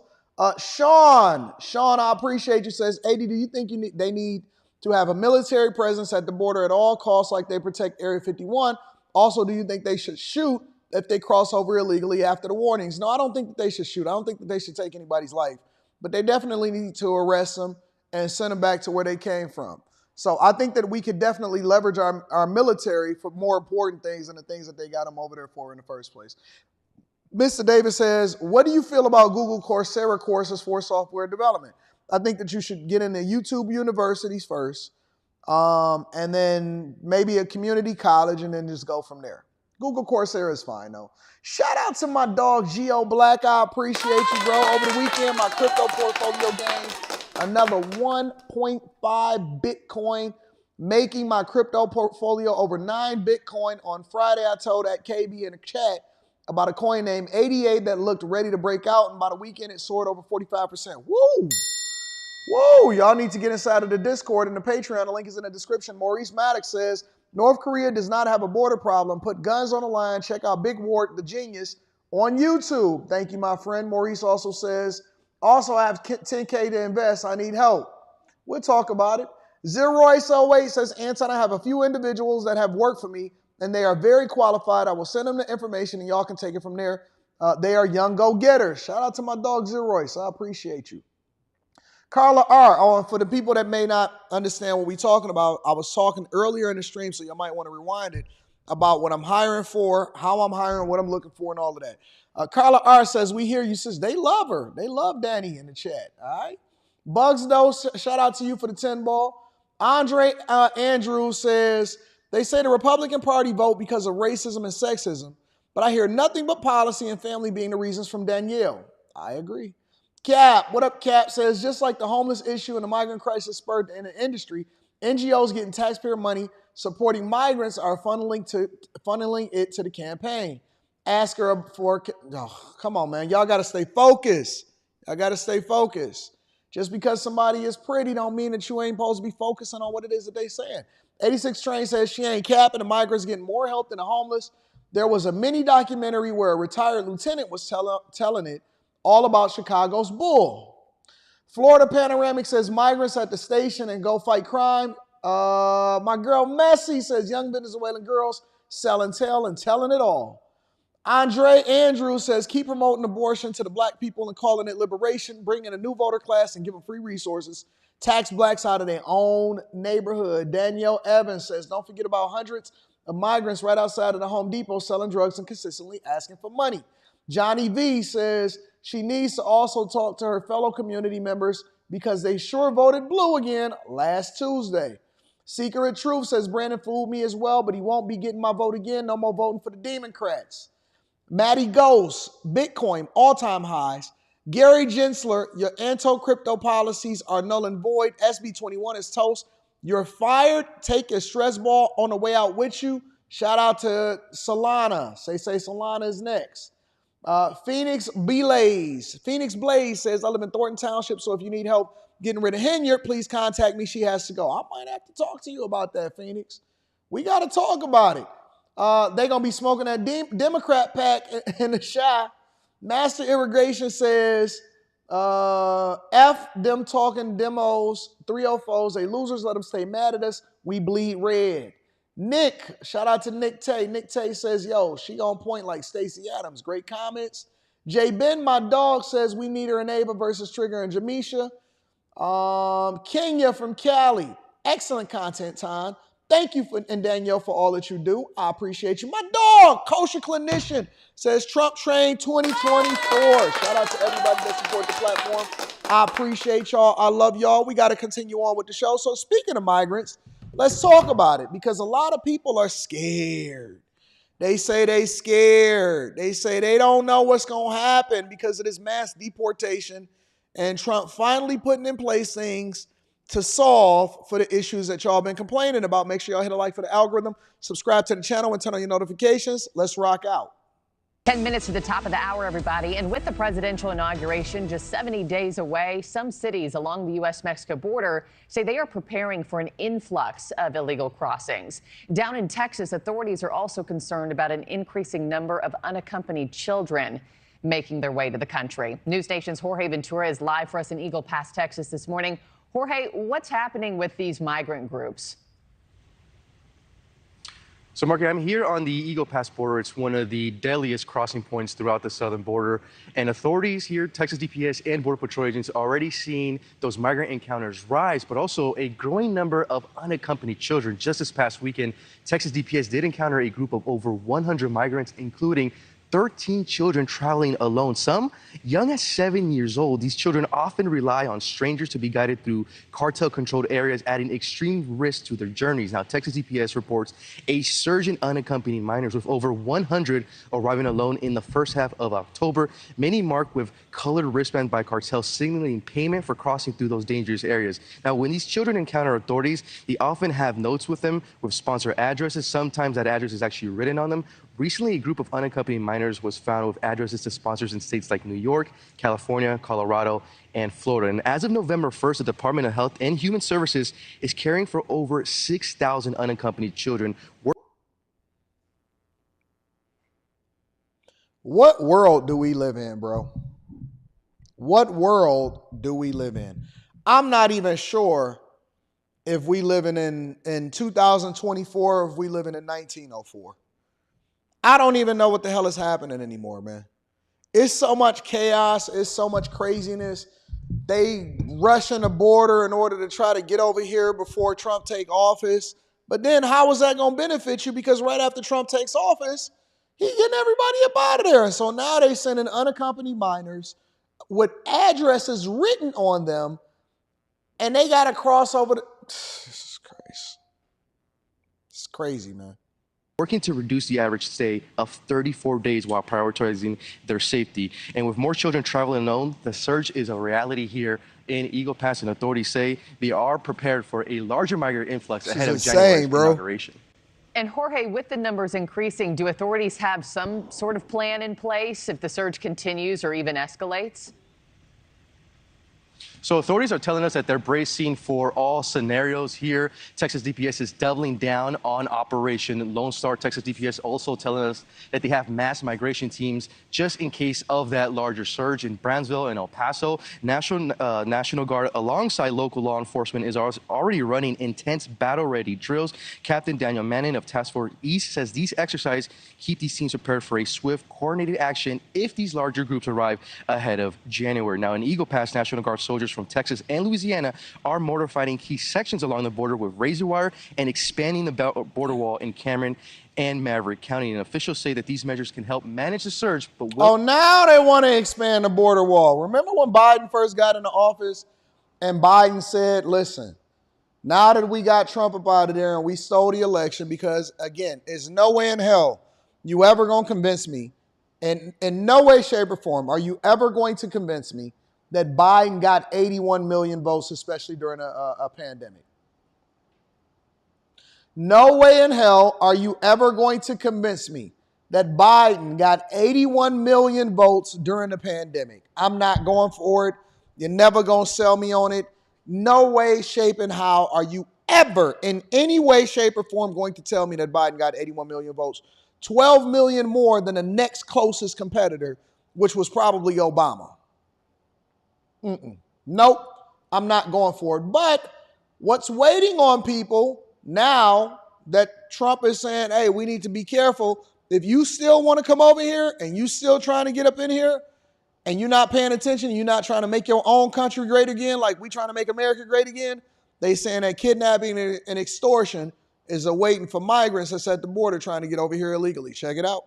Migrants hoping to reach the United States fill the rafts crossing the Suchiate River on the Guatemala border. But as they set foot in Mexico, many end up in the hands of drug cartels. Like this Honduran woman and her family who prefer to remain nameless for fear of retaliations. They were held for 3 days in a structure filled with other abducted migrants known as the Chicken Coop, until they could pay $100 each in ransom. We crossed the river, then several men approached on motorcycles. They took us. They asked us what we were doing, that we were foreigners and not supposed to be there. They demanded money. Today my brother was able to do a wire transfer. We paid them and they let us go. The criminals stamped their skin to signal they had paid. The kids were marked too. They said, take off your shirt, and they stamped us. They say that it's their seal. And once you're stamped, anyone who checks us would not hurt us because they control the area. They say that if you're not stamped and other people catch you, you have to pay again. This ain't nothing but a racket, bro. This is nothing but a racket. I wish I could say, I know that my platform has gotten a lot more visibility right now because we got a lot of people watching this live. It's over 7,000 people watching this on YouTube alone. And so with more visibility, you got to be a lot more careful with what you say. But on the surface, I'm not going for it. I'm not just thinking that, oh my gosh, it's only the cartels that's benefiting from this and this and that and so on and so forth. I don't believe that. I don't believe it even a little bit. I believe differently. Let's just say that. The federal government is powerful enough to fund a Ukraine war over in Russia, a proxy war, funding weapons and giving money over to Israel, battling China with Taiwan for the semiconductor chip war. They know everything. Listen, I can't blink without getting a letter from the IRS saying, hey, did you make sure that you did this? Did you make sure? I can't breathe. Listen, they hacking phones. They know what the hell is going on. And you telling me Are you trying to convince me that they don't know what's going on at the border, that they're trying to figure it out after all of these years, after decades and decades and decades and decades? You're telling me that this current administration and the ones before it didn't know what was going on at the border and they have no hand in it? Okay. Many other families repeated the same story in the shelter, but all were too scared to talk on camera. I seen, I'm going to play the rest of this. I remember when Kamala Harris and that fool, Mark Cuban, I'm forever changing my position about what I think about him. So many people expose themselves during this election. I remember that fool, Mark Cuban, they asked him, they said, hey, Mark, why do you think that they let so many people over here across the border? And you know what Mark Cuban said? You know what Mark Cuban said? I'm going to try to find it. Mark Cuban says, oh, I just think that they made a mistake and they let too many people in. Oh, it was a mistake. They just love too many people, and that's why they just so happen to let people in here. I remember when Mark Cuban said that wild stuff. I said, what? You are talking about the federal government. The federal government. Check this. Oh, I just found it. Oh, yeah. Oh, yeah. Oh, yeah. I said, wait a minute. You telling me this person is a shark? He know every single thing that there is to know about business. If somebody come up there and pitch him, he can evaluate whether or not they should or shouldn't. This man was smart enough to buy. He was smart enough to buy the Dallas Mavericks and get probably a 200,000% return on it. But he don't actually understand nothing with regard to immigration and why they left the borders open. This is what he wound up saying. Check this out. Here's my opinion. I'm not speaking for the campaign with this. Yeah. I thought their hearts were too big when Joe came into office, that they didn't know how many people would cross the border, and it got away from them. But they figured it out. That's what Mark Cuban has said. In real time, you know, I'm going to go and pull it up. I'm going to pull up the receipts because I remember what's happening.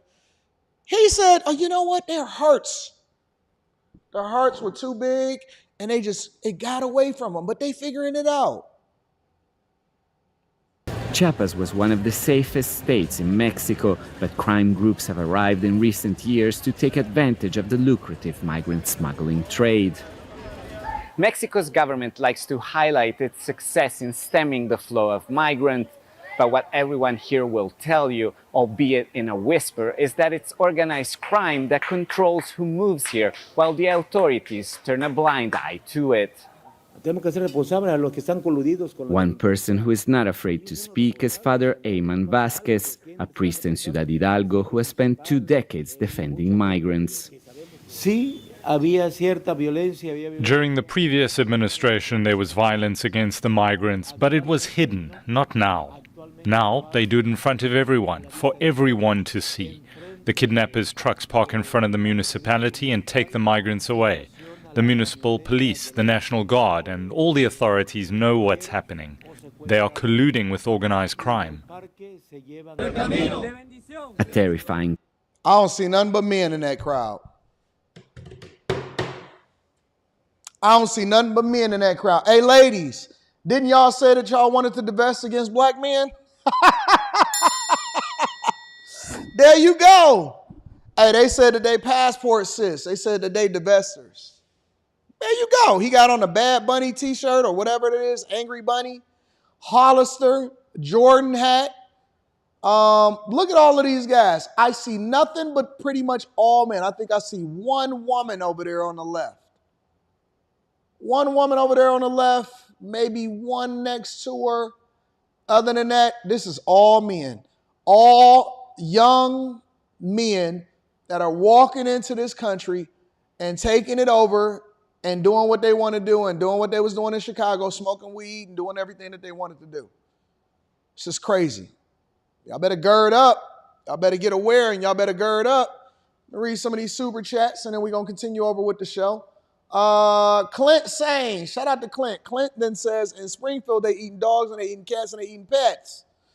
Nairobi Robinson says, Anton, you should have John Williams on your show. He be talking about this stuff as well. Have you heard of him? I have not. Y'all got to send me an email. Clint Sains also says, in Chicago, the Democrats are harvesting black people's organs from the gun violence and selling them internationally. Y'all got to give me proof before y'all start throwing out this wild stuff. I'm not saying that it's not true. All I'm saying is we got to be a little bit more careful because I need the proof. I need the proof. We got to be responsible. You might be right, but I still need the proof. Anyways, Bernie Sanders pulled up. And so they asked him what he thought about what happened this past election and whether or not the people should be angry about the fact that Democrats failed them and this economy and this administration that's just going out, that's going to be going out on January 20th. If this administration absolutely positively failed at what they were trying to do as far as putting the people first. Make sure y'all hit a like for the algorithm, subscribe to the channel, and turn on your notifications. Here's Bernie, courtesy of NBC. Senator Bernie Sanders issued a scathing statement after the vice president's loss in what he called a disastrous campaign, saying, quote, "It should come as no great surprise that a Democratic Party which has abandoned working class people would find that the working class has abandoned them." And independent Senator Bernie Sanders of Vermont joins me now. Senator Sanders, welcome back to Meet the Press. Thank you for having me. Thank you for being here on this Sunday after Election Day. Let's start right there. Your criticism incredibly direct. You say you think the Democratic Party has, quote, abandoned the working class. How exactly do you think Democrats have abandoned the working class, Senator?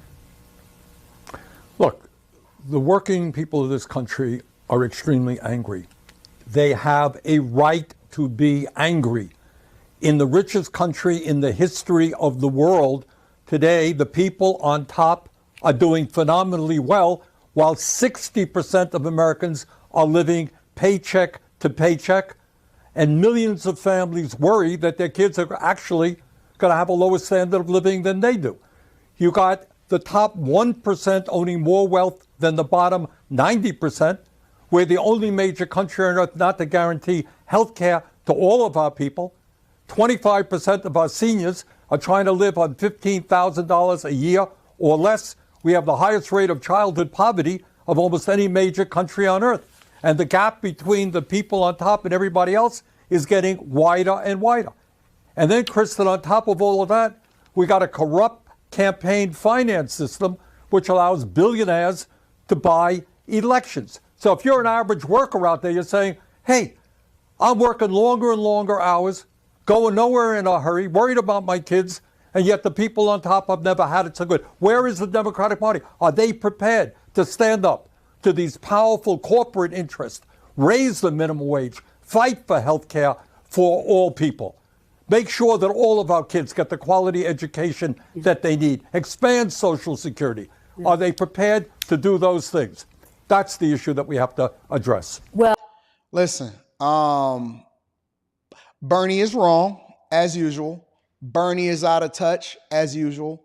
I think that Bernie has been under a rock for too long, as usual. And the problem with what he's saying is that everything that he's proposing causes more pain because you're robbing Peter to pay Paul in order to continue to expand all of these programs. So I'll give you an example, right? He's saying expanding health care for all. For who? Because the ones that are paying for all of the taxes that goes into it then fund all of the people that's not paying for it. And so basically what he's proposing is for us to have more taxes on people, and they're going to cloak it and say, well, tax the rich. But you guys are the ones that's going to be paying for this, similar to what's happening over in Chicago. You know what happens when this migrant crisis played out in a lot of these places? They said, well, we got to raise property taxes. You're not going to raise income taxes. You're not going to do any of that. The message that he's proposing is the same message that they've been proposing for a long time. They just added on to it. Then they threw on reproductive rights. Then they threw on a bunch of other mess and nonsense that nobody cares. Legalization of weed on the federal level. Nobody cares about that, bro. People want to get back to, because what these Democrats don't understand, including Bernie Sanders, because he's saying that the people have a right to be angry, cool. But they're angry at how things changed so fast, because it wasn't even a gradual decline. It happened like, it hit y'all like a ton of bricks. And the worst part about it is there's no reason that y'all can even justify it. So the contrast between what was going on in 16, 17, and 18 versus the contrast of what's going on in 21, 22, 23 is vast. It's like night and day. And you can't convince people by saying, well, we're going to continue to give you universal health care.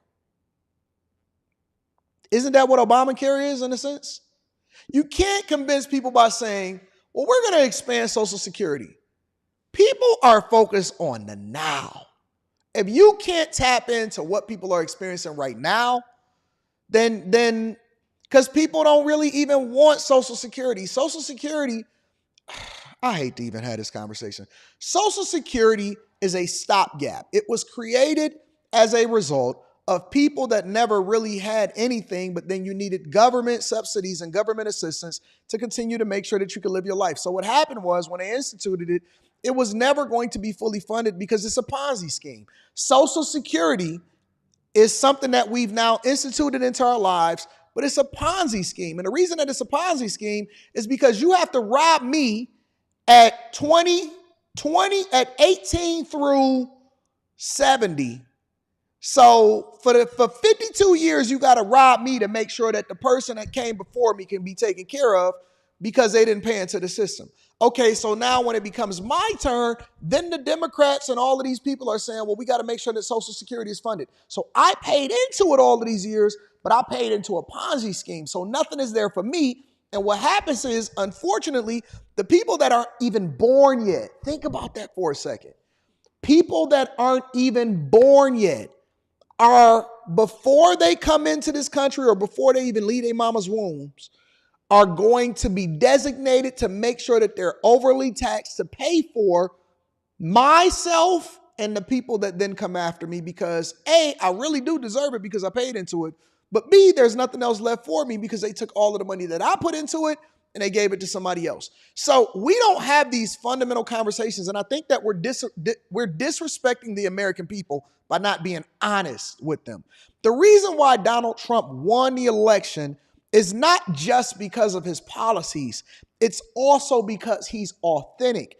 And whether you like him or you dislike him, what people said was only the Democrats is playing identity politics and they going based off of their feel goods.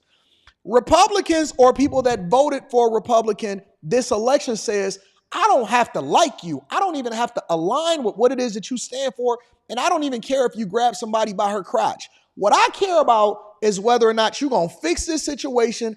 And the first thing that they use to identify whether or not a politician is telling them the truth is whether or not they're going to be transparent, whether you agree with it or not. So Trump will come in and say, listen, man, they robbing you.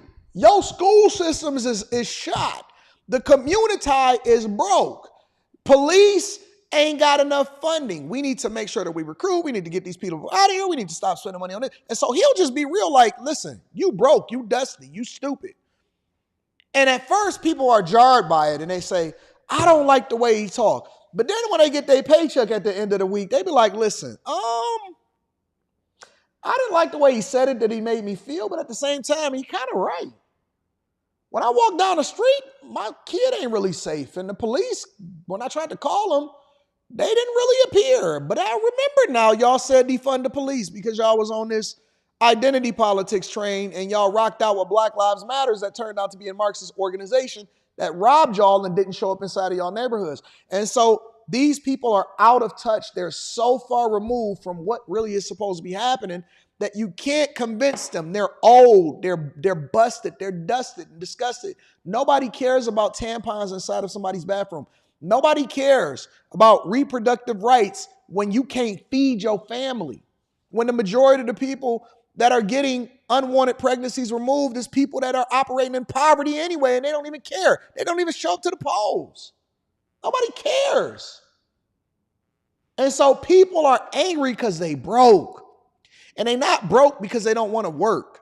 They're broke because their paycheck don't stretch as far as it used to, and their cultural norms is not allowing for them to live the same life that they was living. And so when they go to the grocery store, they got to get the bare minimum. Listen, I don't know nobody that likes shopping at Dollar General. People shop at Dollar General because they ain't got no choice. Nobody wants to shop at Dollar General, bro. So out of touch. Well, as you know, your statement was met with some sharp reaction as well. This is what Speaker Emerita Nancy Pelosi had to say. Take a look. I'll get your reaction on the other side. Bernie Sanders has not won. Let me, with all due respect, and I have a great deal of respect for him, for what he stands for. But I don't respect him saying that the Democratic Party has abandoned the working class families. Senator, how do you respond to Nancy Pelosi? Well, Nancy's a friend of mine, and we've worked together on many issues. But here is the reality. I have to say to Nancy, in the Senate in the last 2 years, we have not even brought forth legislation to raise the minimum wage to a living wage. Let me also address this minimum wage conversation. Most of these Democrats are lifetime politicians, and they don't understand business. They don't. They really don't understand business. You know what the companies did? They cut back. You know what they started leaning into in order to justify the cutbacks? Going over to China. And so they'll manufacture their stuff over to China because they can't pay you the wage to compete in the United States of America. And so what they do is they continue to cut costs, which then cut your wages, which then cut your job roles. And then they automate and everything. And so basically you won't even have a job, and you'll have to depend on universal income in order to survive, which will then kill innovation because nobody has any incentive to do anything because they're overly taxed. You see what's happening in California? Despite the fact that some 20 million people in this country are working for less than $15 an hour. In America today, we have not brought, in the Senate, we have not brought to the floor the PRO Act to make it easier for workers to join $8 at Walmart. Unions.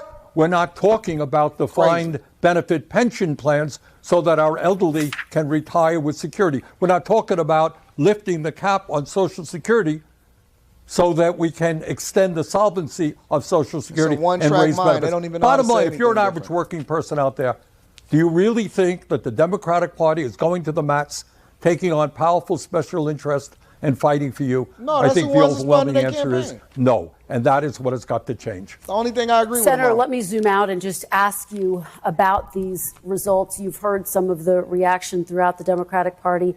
How much do you personally blame President Biden for this loss? President Biden, when he came into office, said that he would be the most progressive president since FDR.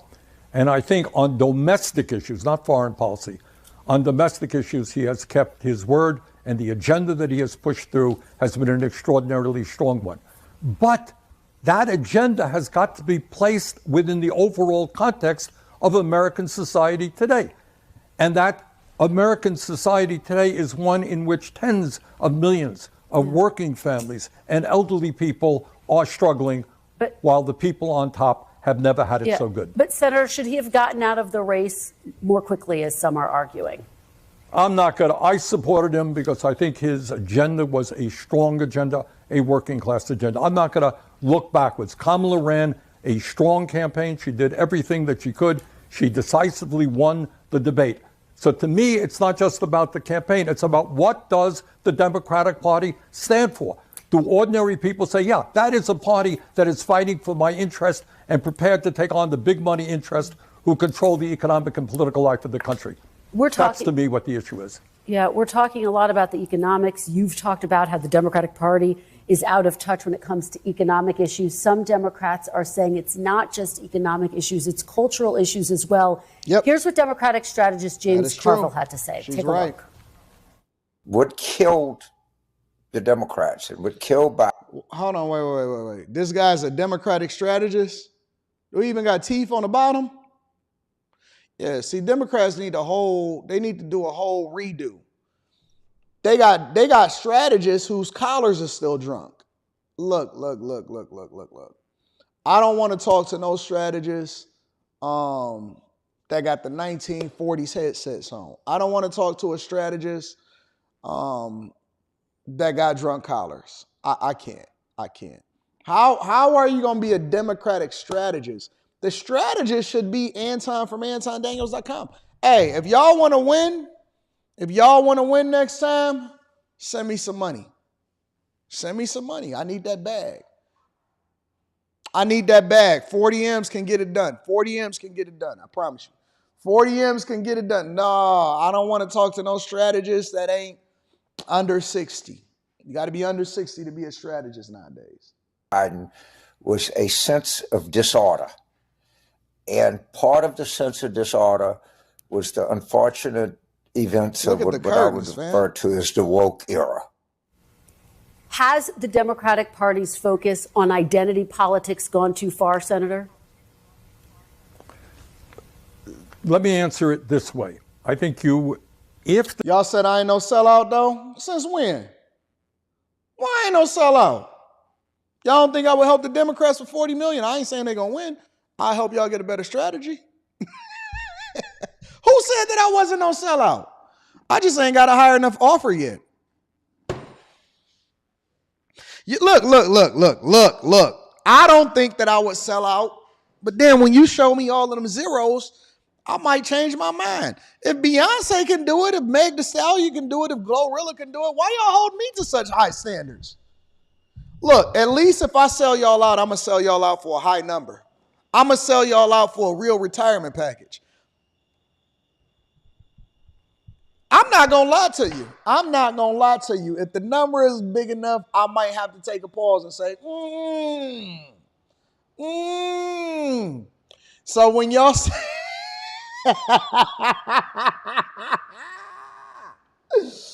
oh, look, for 40 M's, I'm going to be out there like, oh, reproductive rights is a main issue. Women, look, y'all, we got to do this for the women. When y'all see me jump on this platform in 2032 and I give y'all that wink and then we start talking about reproductive rights, you know I'm bought and paid for. Right now, you can trust me. Then in 2032, I don't know what's going to happen. I don't know how big the bad is.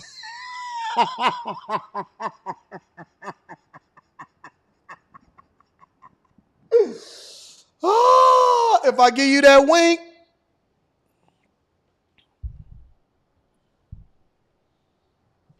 just listen. When you see that thing that go across the bottom of the screen and it say the views and opinions of this platform of Anton doesn't necessarily represent this platform, that means the platform is sold. It's gone. It's gone. Sin, you said hire you? We got to get that 40 million. We got to get that 40 million. Nah, I'm just messing with y'all. The Democratic Party must. I'm just messing with y'all. Nah, on the real though, all jokes aside, seriously. I would take a consulting fee to help them change their policies. I would not champion things that the Democratic Party is championing today. I will never, under any circumstance, advocate for eliminating unwanted babies as a form of contraception. That's not an issue that I would stand on. They're going to have to come. I think that the Democrats have to change their complete party. Like, they got to change the things that they stand on. It can't be the Democratic Party of today. It's become so radical. It's become so left. I can't do it for any amount of money. There's nothing that you can give me that would ever get me to change my belief system that would go against what I think spiritually makes the most sense at all. I can't promote something that I knowingly know is going to hurt people. I can't, because at some point, you know, we joke and we laugh and all of that, but at some point, you know, money is not going to change my lifestyle. You know what I'm saying? There's really nothing else that I could really buy, maybe one or two things, but nothing that I need that I could buy that would force me to leave this earth in a worse space had I been here. I'm not going to live for 42 years on this earth and in year 43 compromise everything that I work for just for a couple dollars. Nah, that's not right. God provides for me. Everybody, you know, my people got my back. I'd rather do it independently than stand on something in order to get a bag, because money is just printed. It's not even worth the paper that it's printed on. If you find somebody that's willing to sell you out and they core principles for money, then that's not a person that you want to spend your time around. So we joke a lot and we laugh and all of that stuff. But honest to God, nah, it don't matter how much it is. Because again, You have to stand on something. It has to be bigger than you. If you getting rewarded for something that you truly believe in, for promoting that, then that's one thing. But if you standing on something because they just simply paid you for it, then I can't do it. I can't do it. So, I know we like to joke and we like to have all of this fun, but what can you give me? I live a great life. I live a phenomenal life. And I believe that the problem with a lot of these Democrats is that they are bought and sold, and so they're not believable because we don't give humans enough credit for being able to recognize when people are real and when they fake. And that's the problem. And the minute that people start being transparent, and the minute that people start standing for something, then you'll start to see people switch back over into a party because they actually believe in it, and they know that you're not just lying to them in order to get a bag. And we believe that all of these celebrities, either they was a part of the Diddy party trying to get a reprieve, or they got a bag as a result of it, and it's disrespectful. So, I would never, ever, under any circumstance, if they give me a bag to consult them on how they need to be promoting the policies that actually help the people, then that's one thing. But if you're giving me a bag in order to promote something that I don't agree with, I can't do it. I can never do it. It ain't enough money. I don't care if you got $200 billion. That's not going to do nothing for me. If I go to sleep at night and I can't sleep and it bothers me, I can't. Because the first thing that I do is I ask, whenever I'm conflicted about a decision, I'll tell y'all this. Whenever I'm conflicted about a decision, you know what the first thing is that I do? I go and talk to the most innocent person that's in my life. I talk to my daughter. And I don't tell her what I'm thinking or what my decision is. I talk to my 16-year-old and I ask her and I say, what do you think about this? And what do you think about that? And when she give her thoughts, because she's speaking from an innocent place, she's speaking from an authentic place, that's what I go with. That's what I go with. Whenever I'm conflicted within myself, I go and speak to the most innocent person that I know in my life, and I get their authentic thoughts because they have not been compromised and they have not been bought off, paid, sold, experienced all of the negativity and do anything for $1. And so I speak to her and she gives me the truth. She tells me the honest to God truth. And that's what I go with. So now y'all know. Now y'all know who my consultants are. I go and speak to my daughter and I say, hey, what do you think about this and what's going on with that? I mean, even simple things. I'll be like, hey, should I roll with this or roll with that? And she'd be like, not that one, because you're going to be looking stupid and this and that and this. And she'll tell me the truth, and that's who I roll with. That is my consultant, all right? Let me read some of these super chats, and then we're going to go over to the next part of the show. We did push Stock Club back to 2 o'clock p.m. Eastern, all right, because the show is going a little bit longer than that. So we pushed Stock Club back to 2 o'clock p.m. Eastern, and so we still doing Stock Club today. If you can't make it, because I know some of y'all are in meetings, some of y'all going to be in the car, some of y'all got stuff that y'all got to do.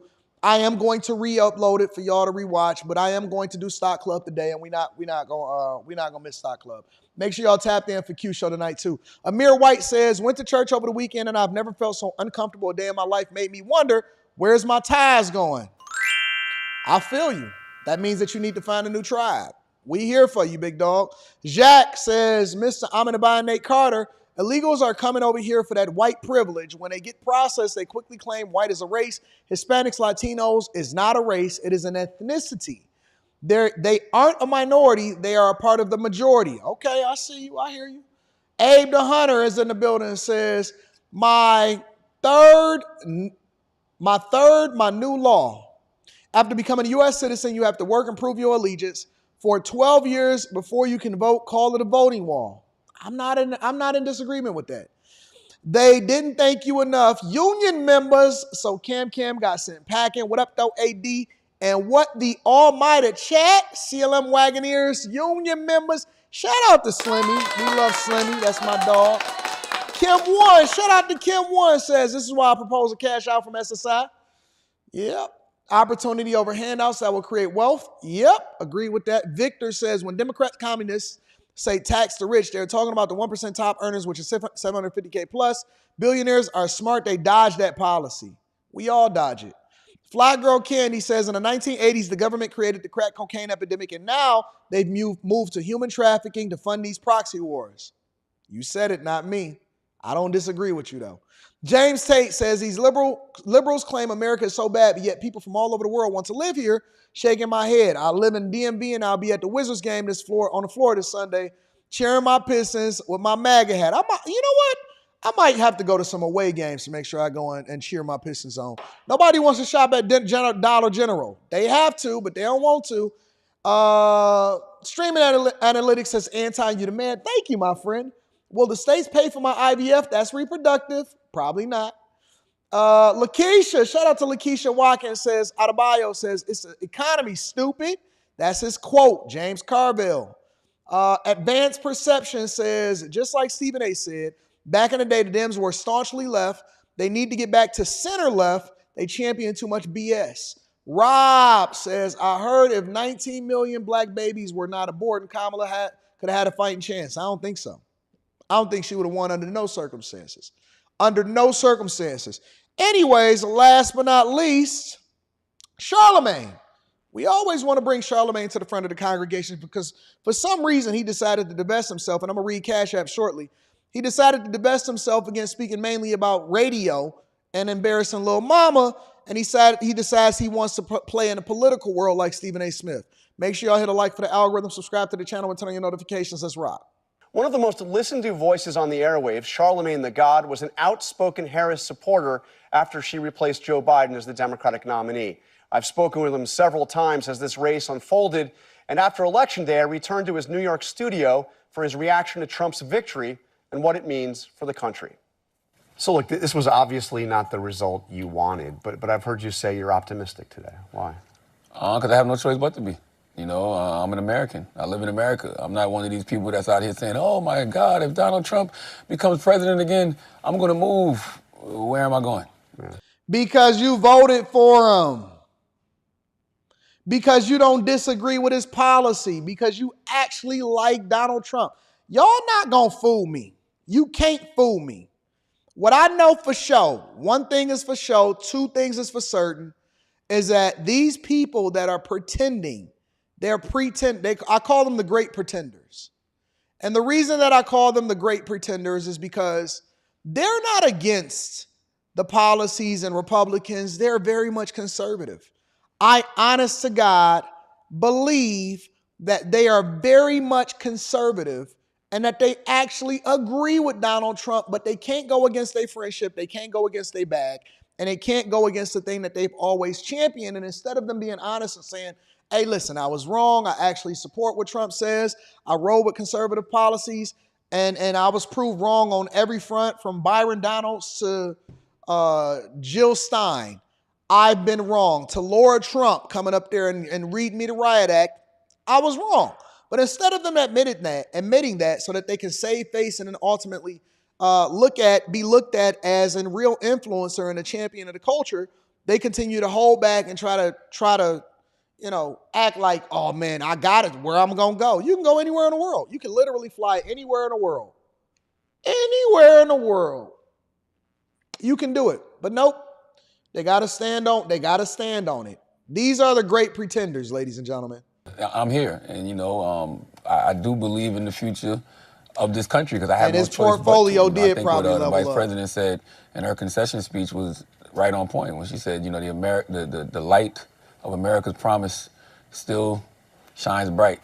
I have no reason to feel otherwise. I'm gonna wake up, and just be all doom and gloom and tell everybody the world is ending. It's like, no, Americans went out there and it was a free and fair election and they made a choice. And now we all have to deal with, the consequences. He said he's optimistic. That has nothing to do with dealing with the consequences of that choice. And whether we like it or not, Donald Trump is the president of the United States of America. I know it feels like the divided states of America over the last, several years, but it is still the United States of America. So that's what I'm looking for us to do. We got to unify in some way, shape, or form.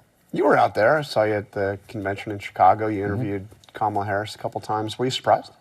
That she lost? Yeah. I'm not going to say surprised. Surprised isn't the word that I would use because it's a toss-up. It was going into the election. It was never a toss-up. It was a wash.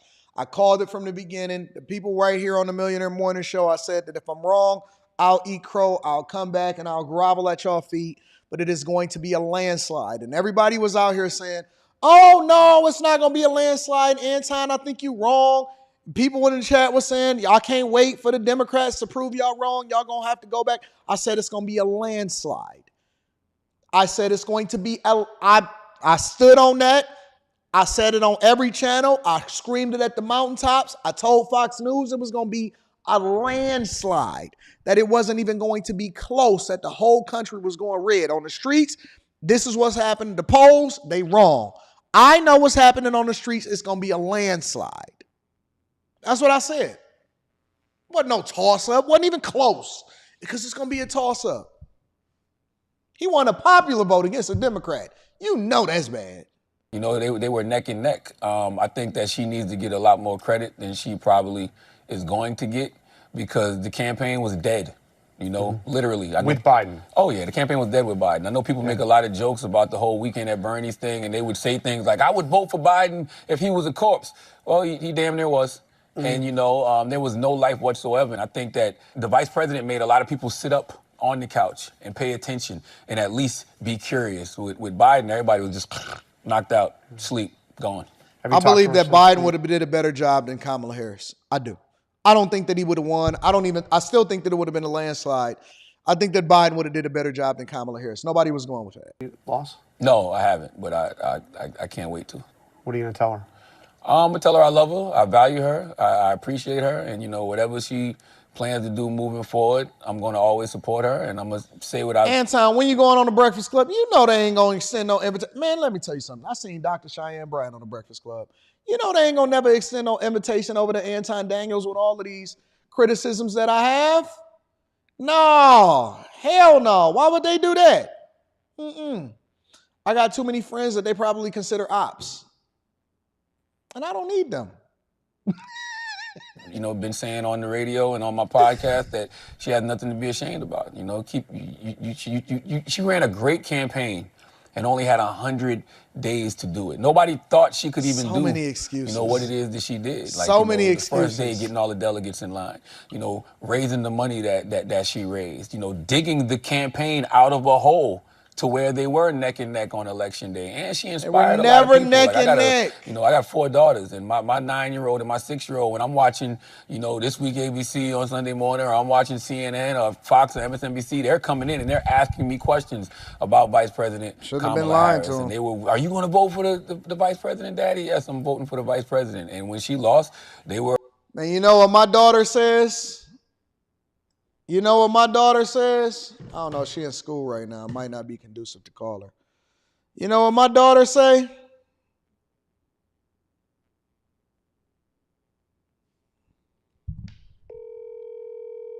Look at dad being a bad dad. Your call has been forwarded to voice. She in school right now. You know what my daughter say? My daughter walk around with the Trump flag draped. She take a nap with her Trump flag on her. Y'all, oh, she said she just texted me, said she in school.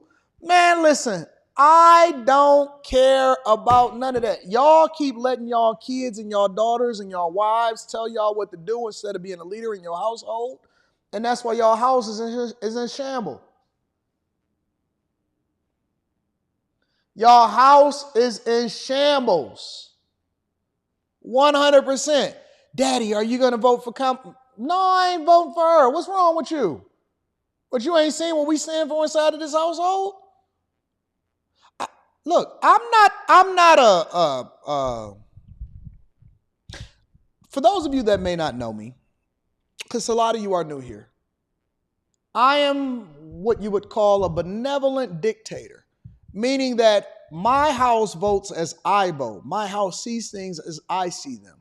If they don't, then we need to have a conversation and a sit down, because I need to better understand where you're going with your life and where I failed as a parent. We are not a house divided. We are on the same page, and we are going to do this together, daughter included.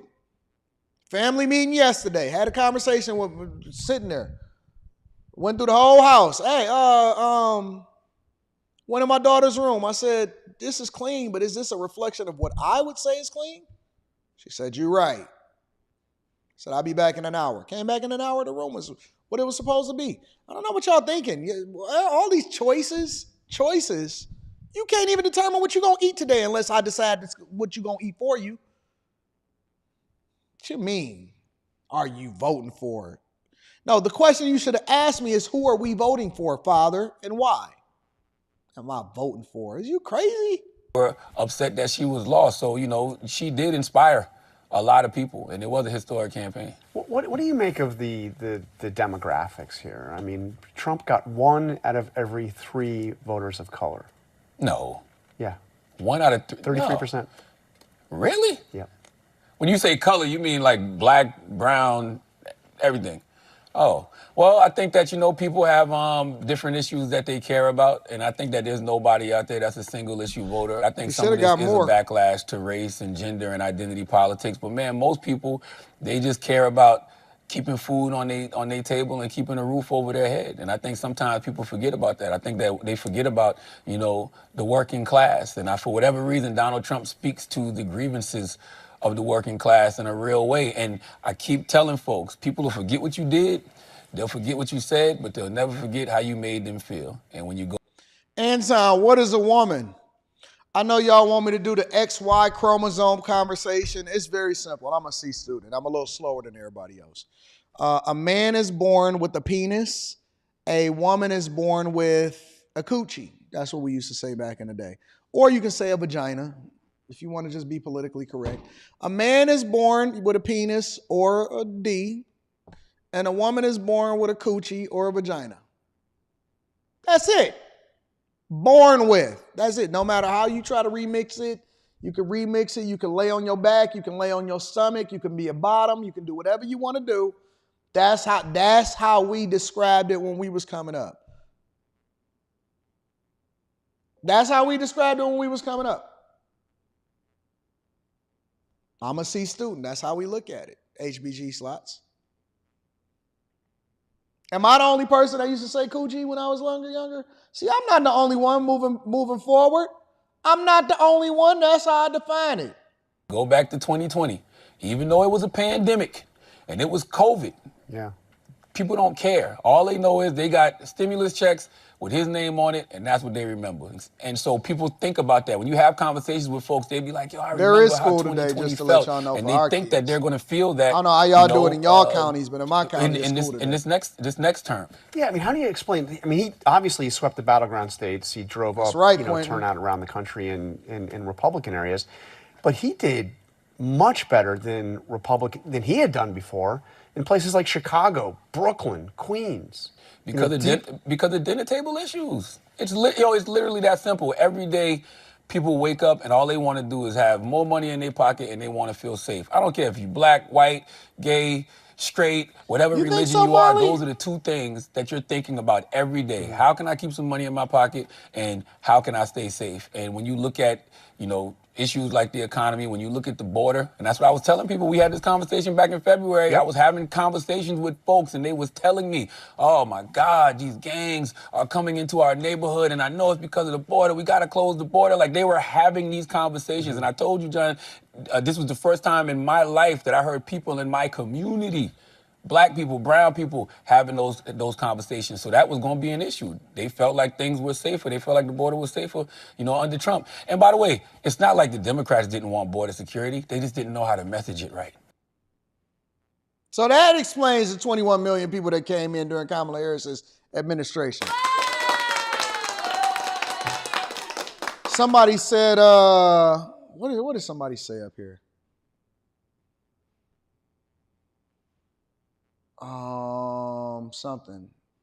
Something about you can't say that on the radio or something like that.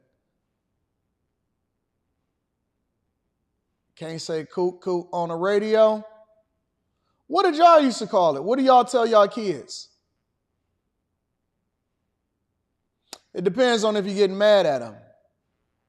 It depends. Like if you holding somebody accountable and you're just a young person and you're talking to them and you say, hey man, what? You better put that little snatch up. That's what we used to call it. That's what they used to say in church. She got her little snatch out. All of the boys want to get her little snatch. That's what they called it. They called it her snatch. I don't know why the old people called it that. That's just what they used to say. They used to call it a snatch. When the young girls was trying to be too fast and make themselves available to the guys out in the streets, They used to call it a snatch. Oh, she just wants somebody to get that little snatch, huh? She want her snatch out. Ultimately, Charlamagne was wrong. Instead of it just saying he was wrong, snappy nappy dugout. Yep, I remember that. That's yeah. She wanted a little snatch. Instead of him just saying that he was wrong, he's still trying to save face and acting like, oh, no, it's the Democrats. She ran it. No, she didn't. She won a horrible campaign. Democrats won a horrible campaign. It was bad all the way around. All right? Snatch. That's right.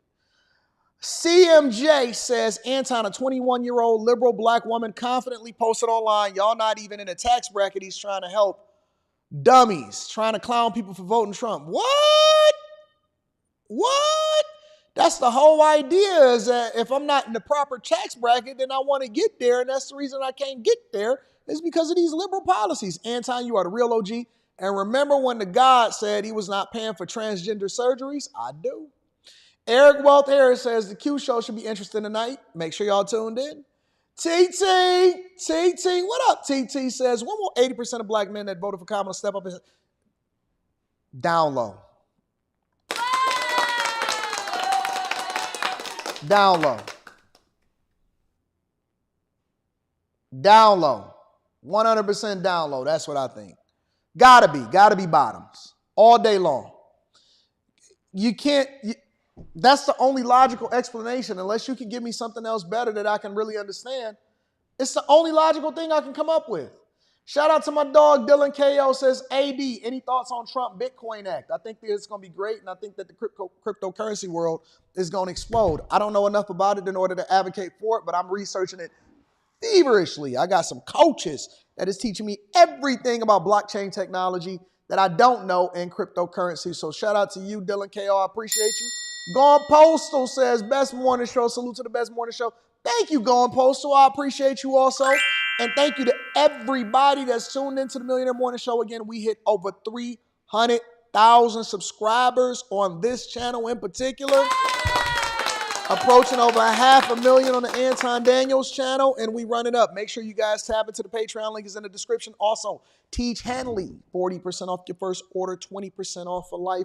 Ladies, get it for the fellas. Fellas, don't wait for the ladies to get it for you. It's a great product. And then last but not least, make sure you guys tap in and get your tickets to come and kick it with me in person. Detroit, December 14th. It's going to be lit. It's going to be awesome.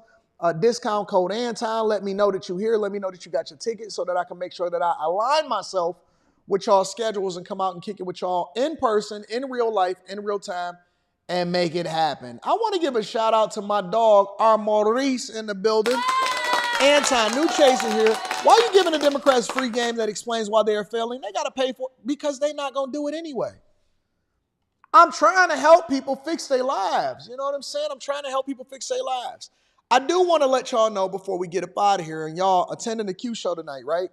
Before we get up out of here, again, we got Stock Club at 2 p.m. Eastern, so that's roughly an hour and 24 minutes from now, hour and 23 minutes from now. But I love you guys. I think that y'all are the greatest audience on earth. If you are interested in the position that I was speaking about earlier, and I'm going to put the timestamps in this video later on tonight, but if you are interested in one of the positions that I was speaking about earlier, be sure to do so. Send me your resume or LinkedIn, and or both, and then I need to see what your social media profile looking like. All right.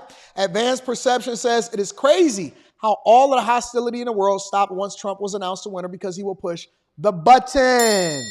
Shout out to my dog, Advanced Perception. I appreciate you, big dog. All right, y'all. Y'all go ahead and get back to work. We got a great week coming up. I'm looking forward to continuing to have a conversation with y'all. I love y'all. I appreciate y'all. I'm going to holler at y'all later. Peace.